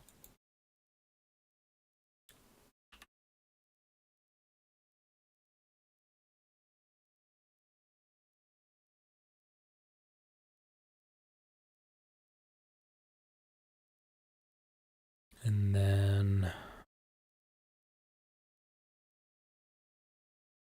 right arm has one on the back, looks like it, I think. According to that. While left one has on the front. It'd be really fun to donate to the Ko-Fi right now, especially because that one has a sound alert. Actually, one of the things I was kind of thinking about doing, but I didn't really have the time for, was doing sound alerts for the charity, which has been kind of funny because I haven't been hearing all the donations and stuff, which is my bad. I should have planned around doing that, but I didn't. So it's been kind of funny to see. It'd be really funny to see the Ko-Fi one go through. But don't. Bad. I don't need money this month. I'm good. Question is, I don't want to do the arms. Mochi has a lot of, I guess I shouldn't be surprised, but like, there was more white fur than I expected there to be. For some reason in my brain, I was expecting to like cover a lot of this back up, but no. So I think we're gonna do, what I'll do is I'll do like a little bit of, black fur here. Kind of like that, and this one will extend over here. I need some on her left. More towards the front. I think I'm just gonna freehand this one. I think I gotta. And we'll kind of go like like that, I think. The Kirby shirt? Is that what this is? Is me wearing a pansexual shirt Kirby? That's so funny.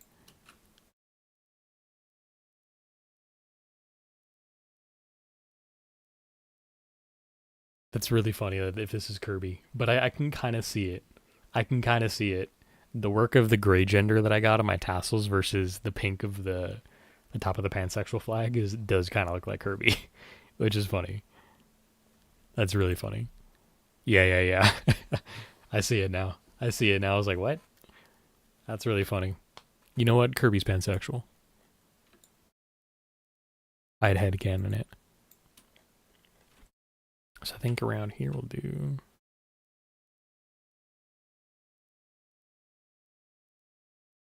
like that.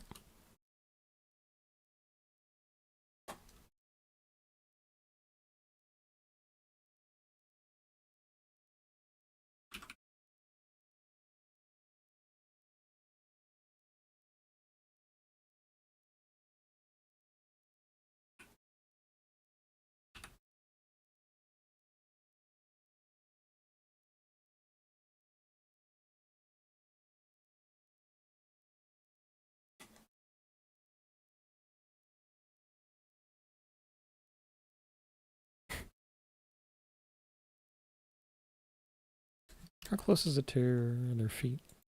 We're gonna do it like here, I guess. I might move this one up.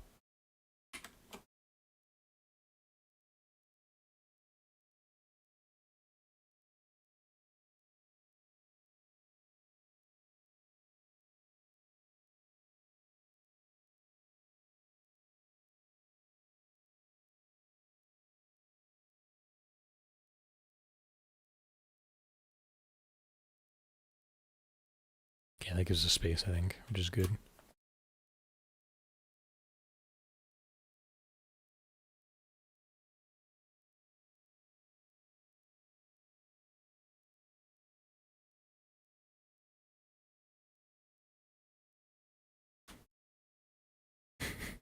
I'll have to send a picture of this sprite that I got to one of my friends who's a Kirby fan, and ask him if they think it looks like Kirby.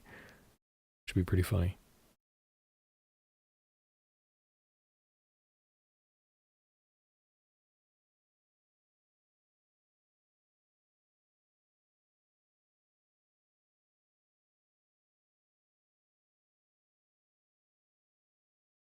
I'm gonna kind of go around the back here a little bit just for just a pinch, because there is the left side shoulder over here that I want to get. Okay, let's color these in. Bump it to like 15 to do this a little faster.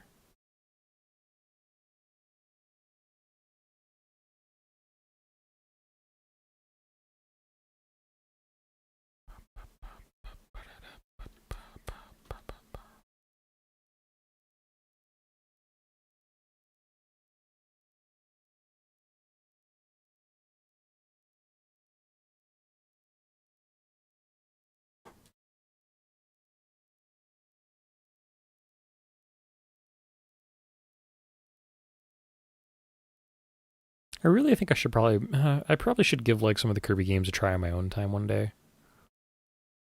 I know a lot of people would love to see me stream them, but I was never a big fan of them growing up. But I think I kind of want to try Air Riders on stream, because that one looks like a really crazy kind of fun racing game, actually. Mochi, I think, uses she, her, they, them pronouns, I believe. Let me check their artifact page.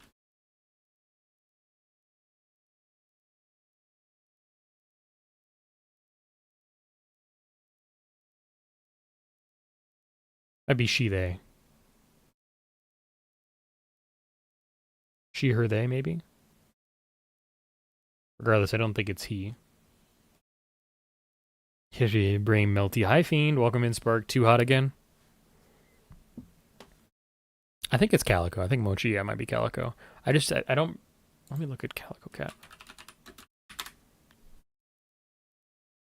Yeah, it'd probably be Calico. for sure. Because tortoiseshell is the black, brown, and gray, isn't it? I think Spark is always too hot. The heat wave doesn't help. Hope you're doing at least well, Chum, and drinking a lot of water. Good to see you. Thank you for your donation yesterday. I didn't even notice until after stream when I was like looking this morning. So I appreciate you, gamer.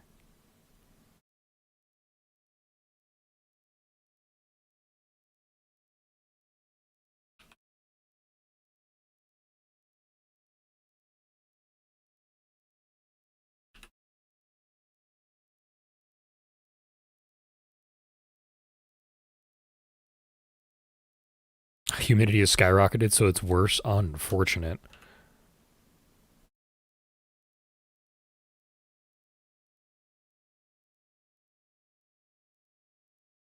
Kirby games never introduced you group from a difficulty standpoint. You always consider them too easy. That's fair.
You went over to Twitch just for that. That's hilarious.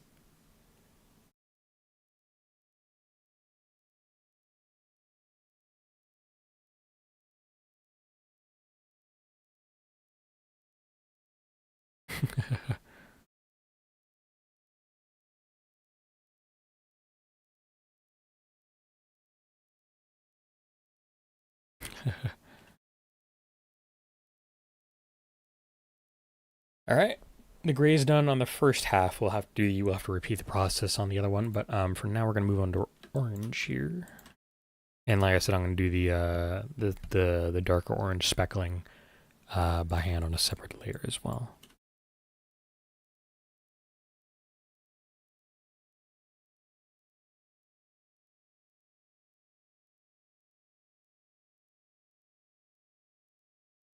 Left hand's gonna have orange, but it's gonna be on the front, so I shouldn't have to do it on that one, but I don't need to do any on that one. Back will need a lot of orange. Let's get the ear.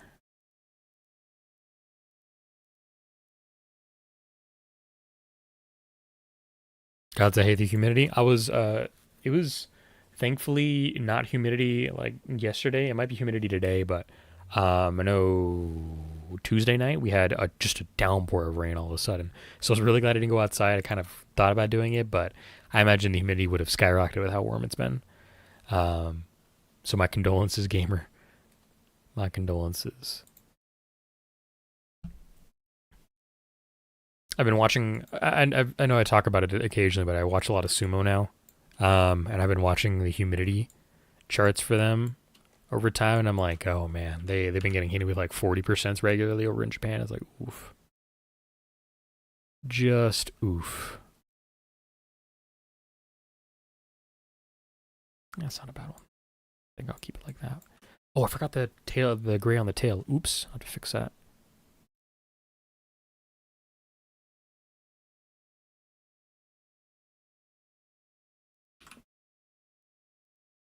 Let's not use any familiar terms then for Spark at all.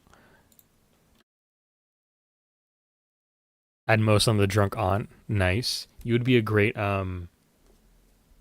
Dronty. We call so if none of you have watched sumo, when I've taken you guys over there, uh, we call drunkles or we call drunk uncles drunkles, and we call drunk aunties dronties. I think we might have had a different term for dronties as well because it's not a really good word. Drunkle kind of works better. But I can imagine you as a drunk auntie in sumo, which would be fun. I would have a lot of fun picking that. It'd be fun. Alrighty, let me do this. We have one kind of here. Maybe I should erase some of this one. I'm a little bit smoother. I think I should actually.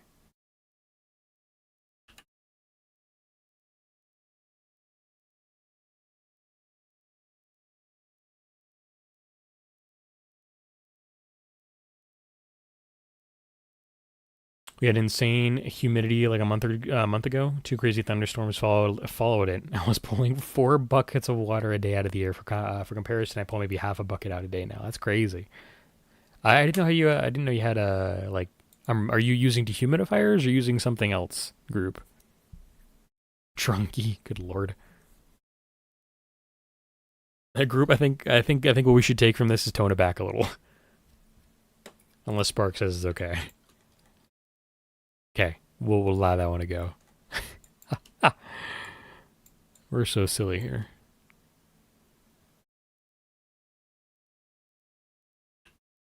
Let me throw this one here. Let's zoom in for this.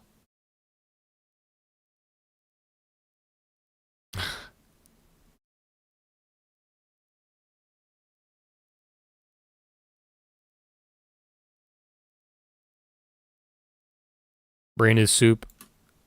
Then we'll chill max. We'll chill max in art.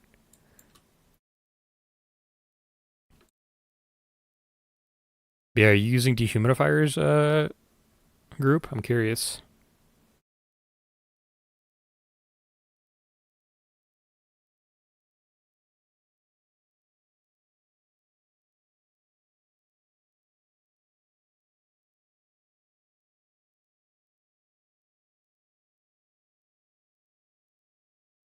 Running an air conditioner? Oh, you have to leave it on the dry function periodically. I see. Okay. So is it on? Is it like a freestanding unit, like one you'd either stick in a window or in a on a floor space? Because I never. I mean, maybe our central air conditioning has to dehumidify. I've never had it do that before though. So this is an unfamiliar topic for me, and all the technology connections I've watched has not prepared me for this. All right, it's gonna be a little tight squeeze. We'll make it work though.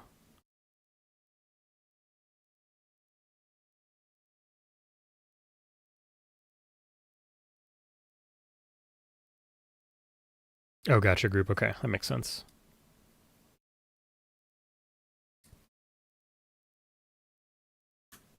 I think I'm gonna go and stream until I get the first layer of coloring done, and then I'll call it.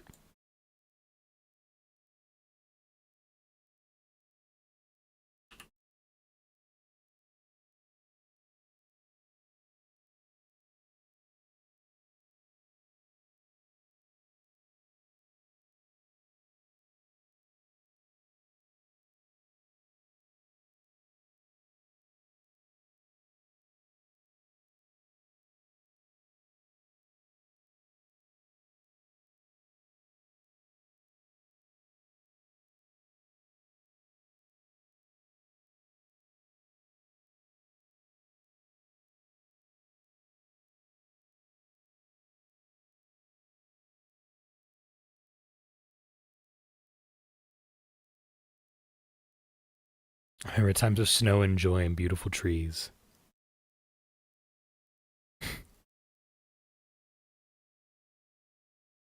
That's cool, Spark. That checks out. I mean, that checks out.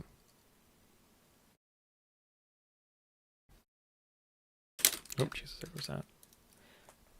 I think okay, this is completely different from like all the charity work we're doing, but in the times we're living in with all these heat waves and stuff, my biggest fear is that the place I live in is going to lose its winter because it kind of already feels like it's going that way. And I'm like, man, I remember when I was a kid and I had beautiful winters and it was so much fun. I think maybe that's why I'm like so infatuated with Stardew Valley's winter because I'm just reminded of simpler times in my life. Maybe I don't know.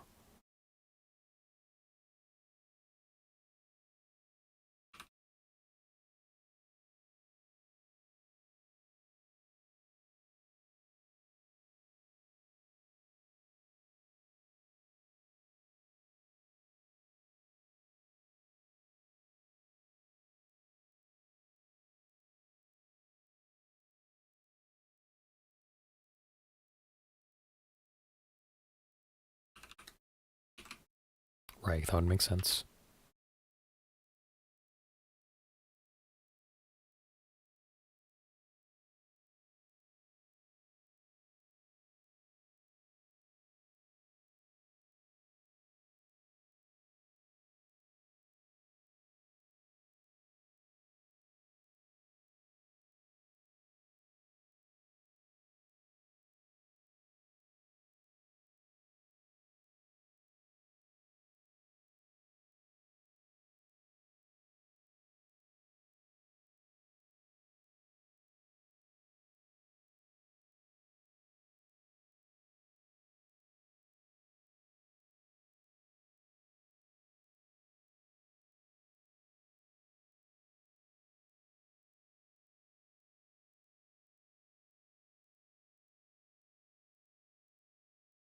I appreciate it, Spark. It does mean a lot.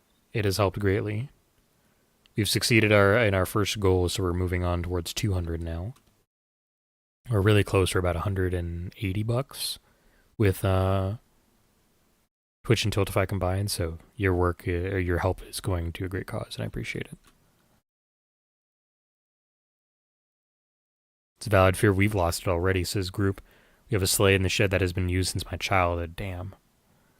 These days would look happy if the streets look white for just a day. Yeah, I feel that.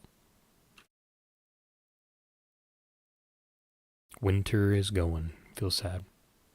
But yeah, it is nice. We reached our first goal, and that makes me really happy.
Okay.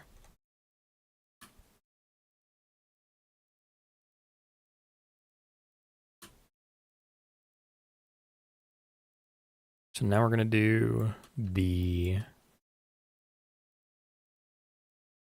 Let me start with. We're gonna do a loop up to the center.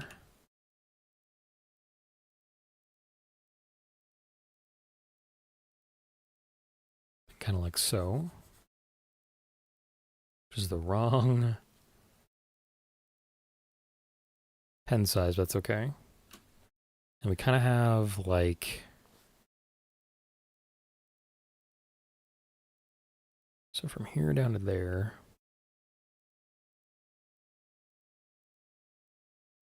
Kind of like that. And then the thumb and palm are dark gray.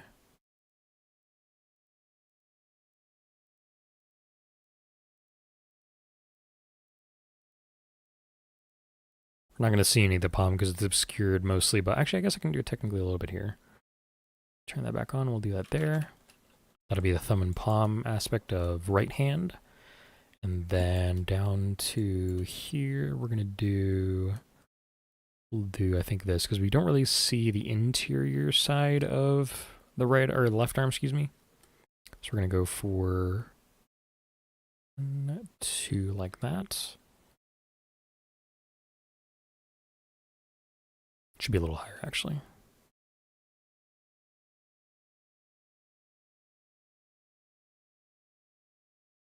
That'll be good, I think. To emulate what we got going here. And then I got that done. We'll do front foot. Oh, wait a minute. The feet are inverted. What? No. What do you mean the feet are inverted? No. Oh God. No. Why is this like this? Oh no. Y'all. This is so bad. Look at ouch, Jesus, I punched my table accidentally. Um so if you guys can't notice this, so this is the right foot, right? Which would technically be this one here. But in the reference of them standing forward, it's colored gray. Why? Oh no. How am I gonna do this? We're gonna do it like how I drew it in this one for consistency's sake. I'm gonna scream about it. It's gonna make me. It's fine. It's fine. It's fine. It's fine. It's fine. Totally. This is making me panic more than it should, but I'm kind of buying into a bit.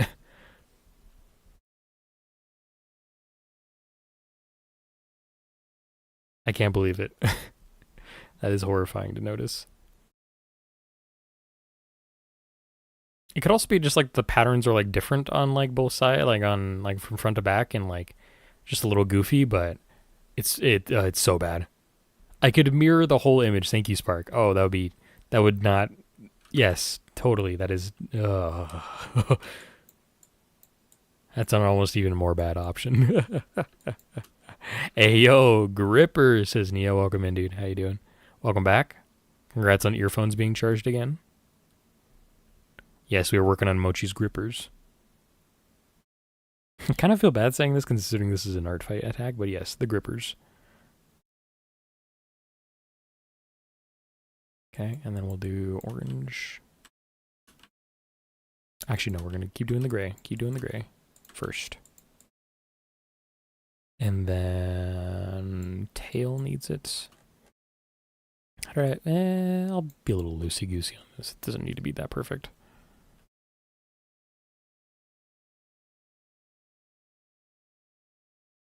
Okay, I'll leave it like that for now, and then I think that's all the gray I really need to do. Actually, technically, I guess.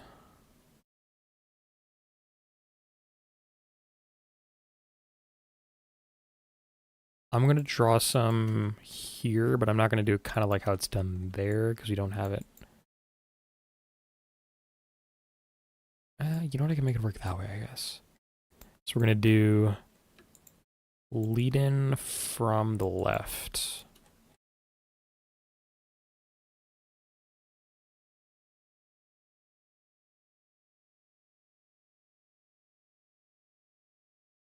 So I had panic. They didn't just invert the orange is topped by black, right? I know. It's like it's like it's actually giving me pain. That's why I like this little gray part I'm doing here is freaking me out. I'm like, how do I get this right to look how it's so bad. It's so bad. It's so bad. But it's okay. It happens. I do it too. It freaks me out. Shrek, I'm looking down.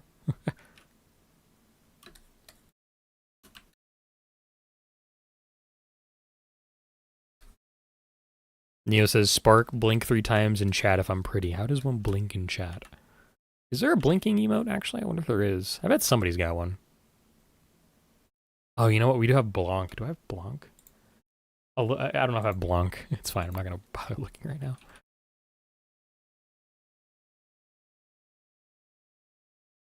All right, cool. Let's color this in now.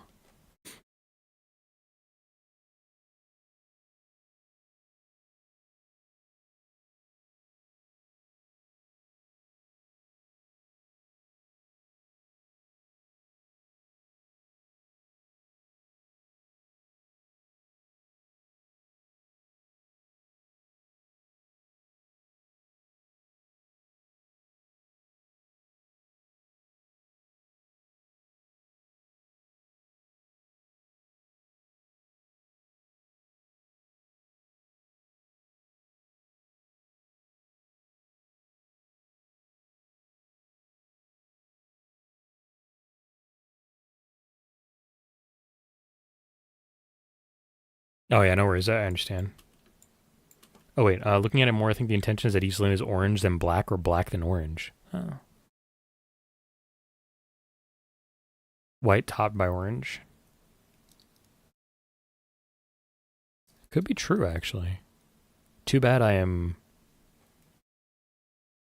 a little too silly for that.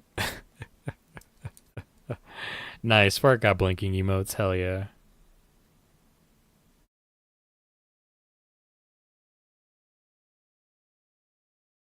But it started raining for a second.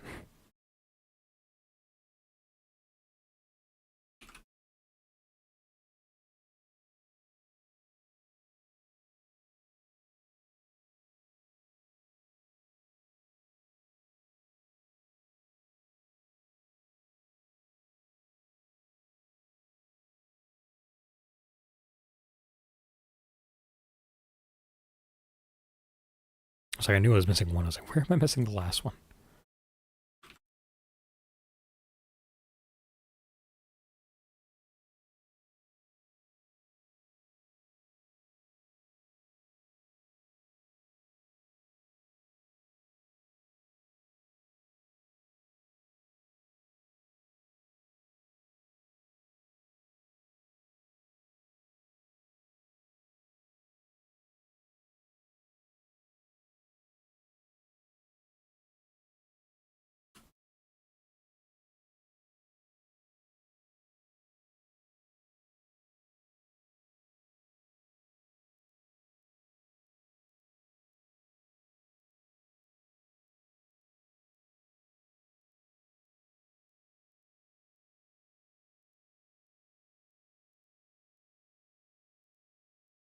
For the longest time, I wanted to have an emote that I could use that did that little finger touch together thing. It just didn't turn out right.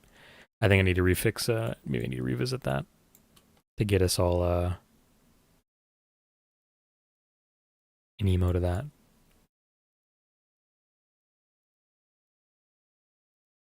So I think I'm going to draw orange on top, and we'll go from there, right?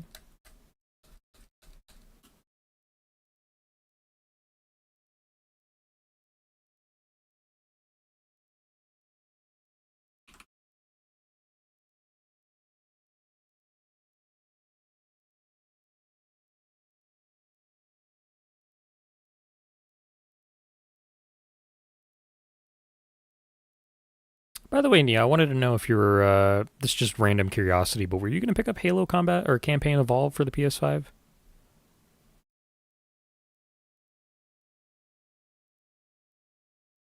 I wasn't sure if that was going to be in your cards or not. You felt like playing it.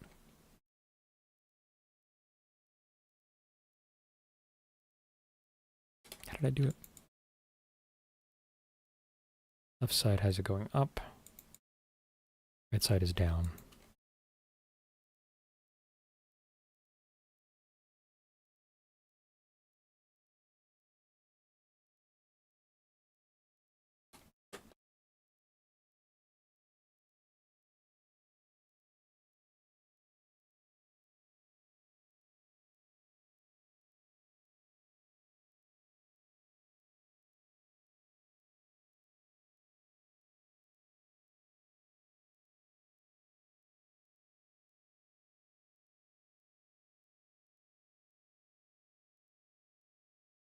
When I have new game money, assuming I get, if there isn't another new game that takes priority, that I'm absolutely gonna get in Halo on PlayStation. I've been waiting, baby. Hell yeah.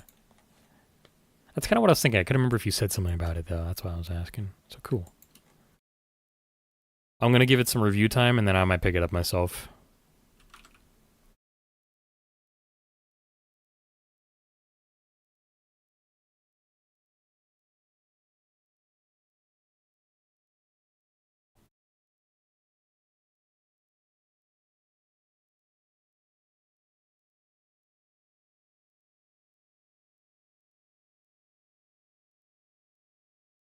There's so much more orange on the front.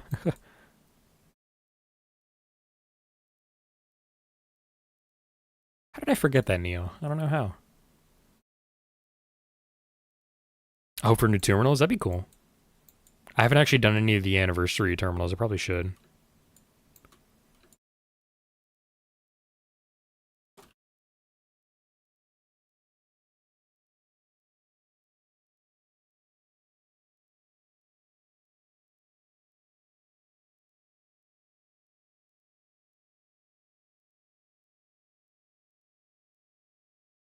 I want to keep working on this. I know I got to stop after I draw. Like I finish drawing these little sections here, but I just want to keep drawing. I'm having a good time.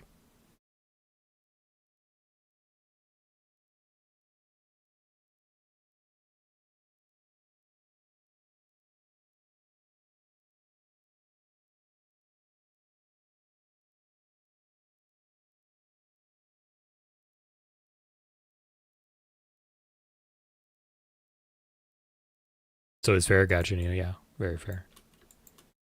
Do this one here. This one just largely going to be curved down.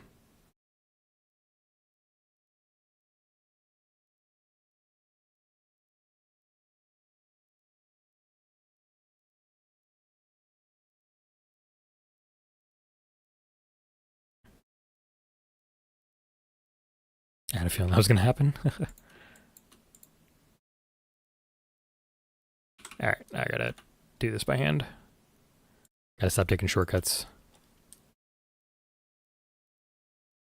I gotta draw that? Alright. One day I will. Now that I got a better style, I will, especially because I want to do more in my emotes. In my new style. Or my improved style, more so. So it'll come eventually for sure.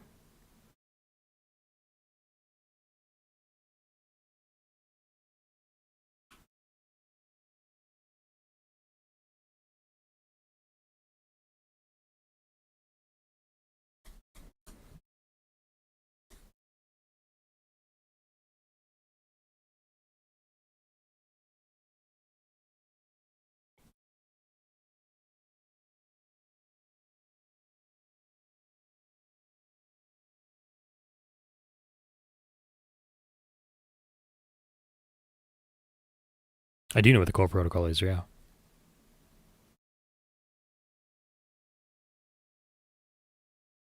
It's a good book.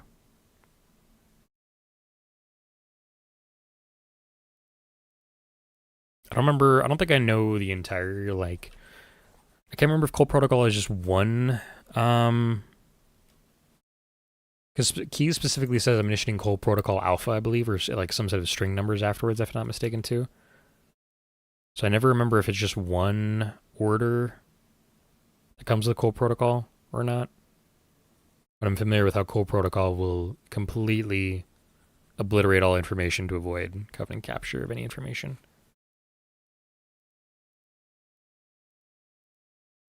But core protocol, the book, is where I think the idea started, right? Though I think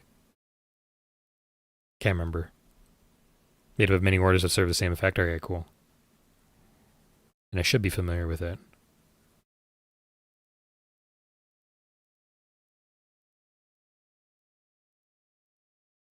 But yeah, I'm really just hoping that they nail the landing. One of the things I'm waiting for in reviews is to see whether or not anybody catches any AI stuff that they use for generation. If they did, I'm probably not going to buy it. But if they don't, then I probably will spend $50 on it.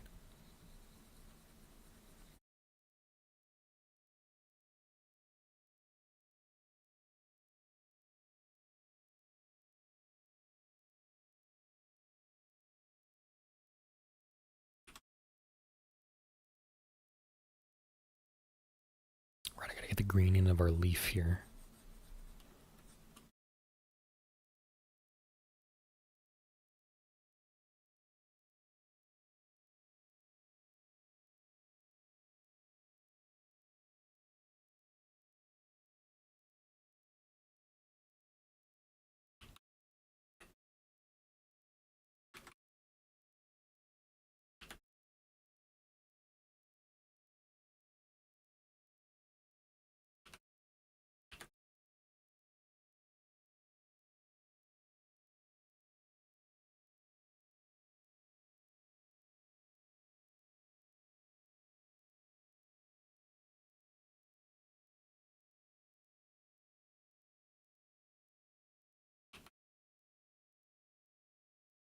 Alrighty. I guess I'm gonna have to do speckling later, but that's pretty good for now.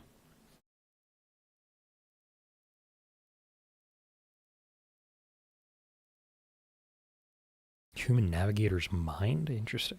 Oh, Jesus. Yeah, you're right. Wow. I need to read more on Cold Protocol then. One of the things I wanted to do since I just finished End of Ava is I was thinking I probably should run through and do read the wiki for fun. Actually, I was gonna do this as the base color here.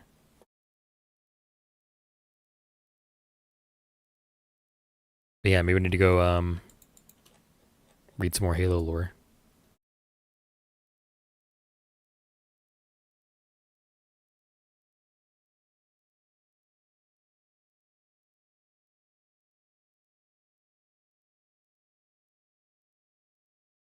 I really should read more Halo lore. Damn.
Alrighty though. That's 2 hours 14 minutes done.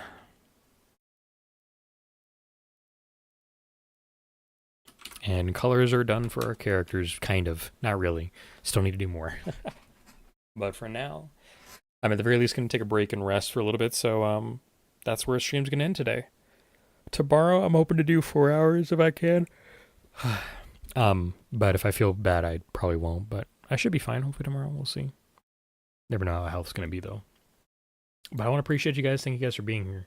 Thank you guys so much for support. We have broken through our first goal. I'll be excited to post something about that tomorrow. Probably at the end of stream, I'll probably post that on Twitter.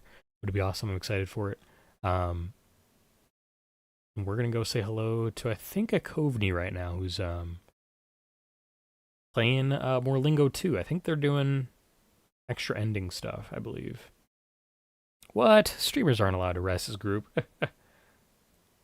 Being a navigator is basically signing up with the death warning in the Halo universe.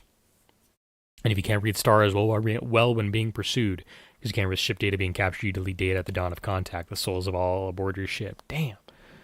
Whole protocol freaky, dude. That's crazy. That's stuff I definitely want to read about. That's fascinating. But I appreciate you guys. Thank you guys for being here. It means the world to me. We'll probably finish this tomorrow, background-wise. I might do a little bit more work, trying to get it a little closer to being done today, but no promises. We'll see what I do. So, until tomorrow, stay safe and enjoy yourselves. We're going to go say hello to Coveney. Our raid message today will be...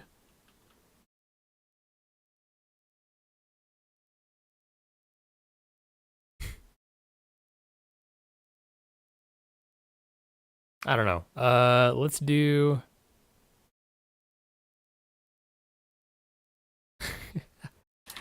don't waste your brain cells on puzzles. Think about art instead.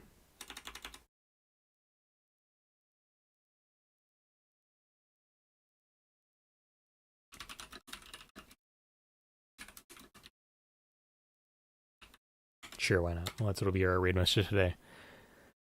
So grab that. Feel free to use whatever emotes you want. We'll have a great time tomorrow for another good round of streams. I'll call it Halo. Too funny, Spark. I appreciate you. Neo, I appreciate you. Group, I appreciate you. Fari, good to see you. Cucumbers, good to see you. I'm not going to shout out the one person I saw lurking because they said they were going to lurk, but I appreciate you as well. I hope you know who you are. Goodbye, totally steampunk themed VTubers. It's so true. And there's a Coveney. Playing whatever heck. I don't understand this game. It's a puzzle game about words, I think. I don't know. Could you believe that? It's crazy.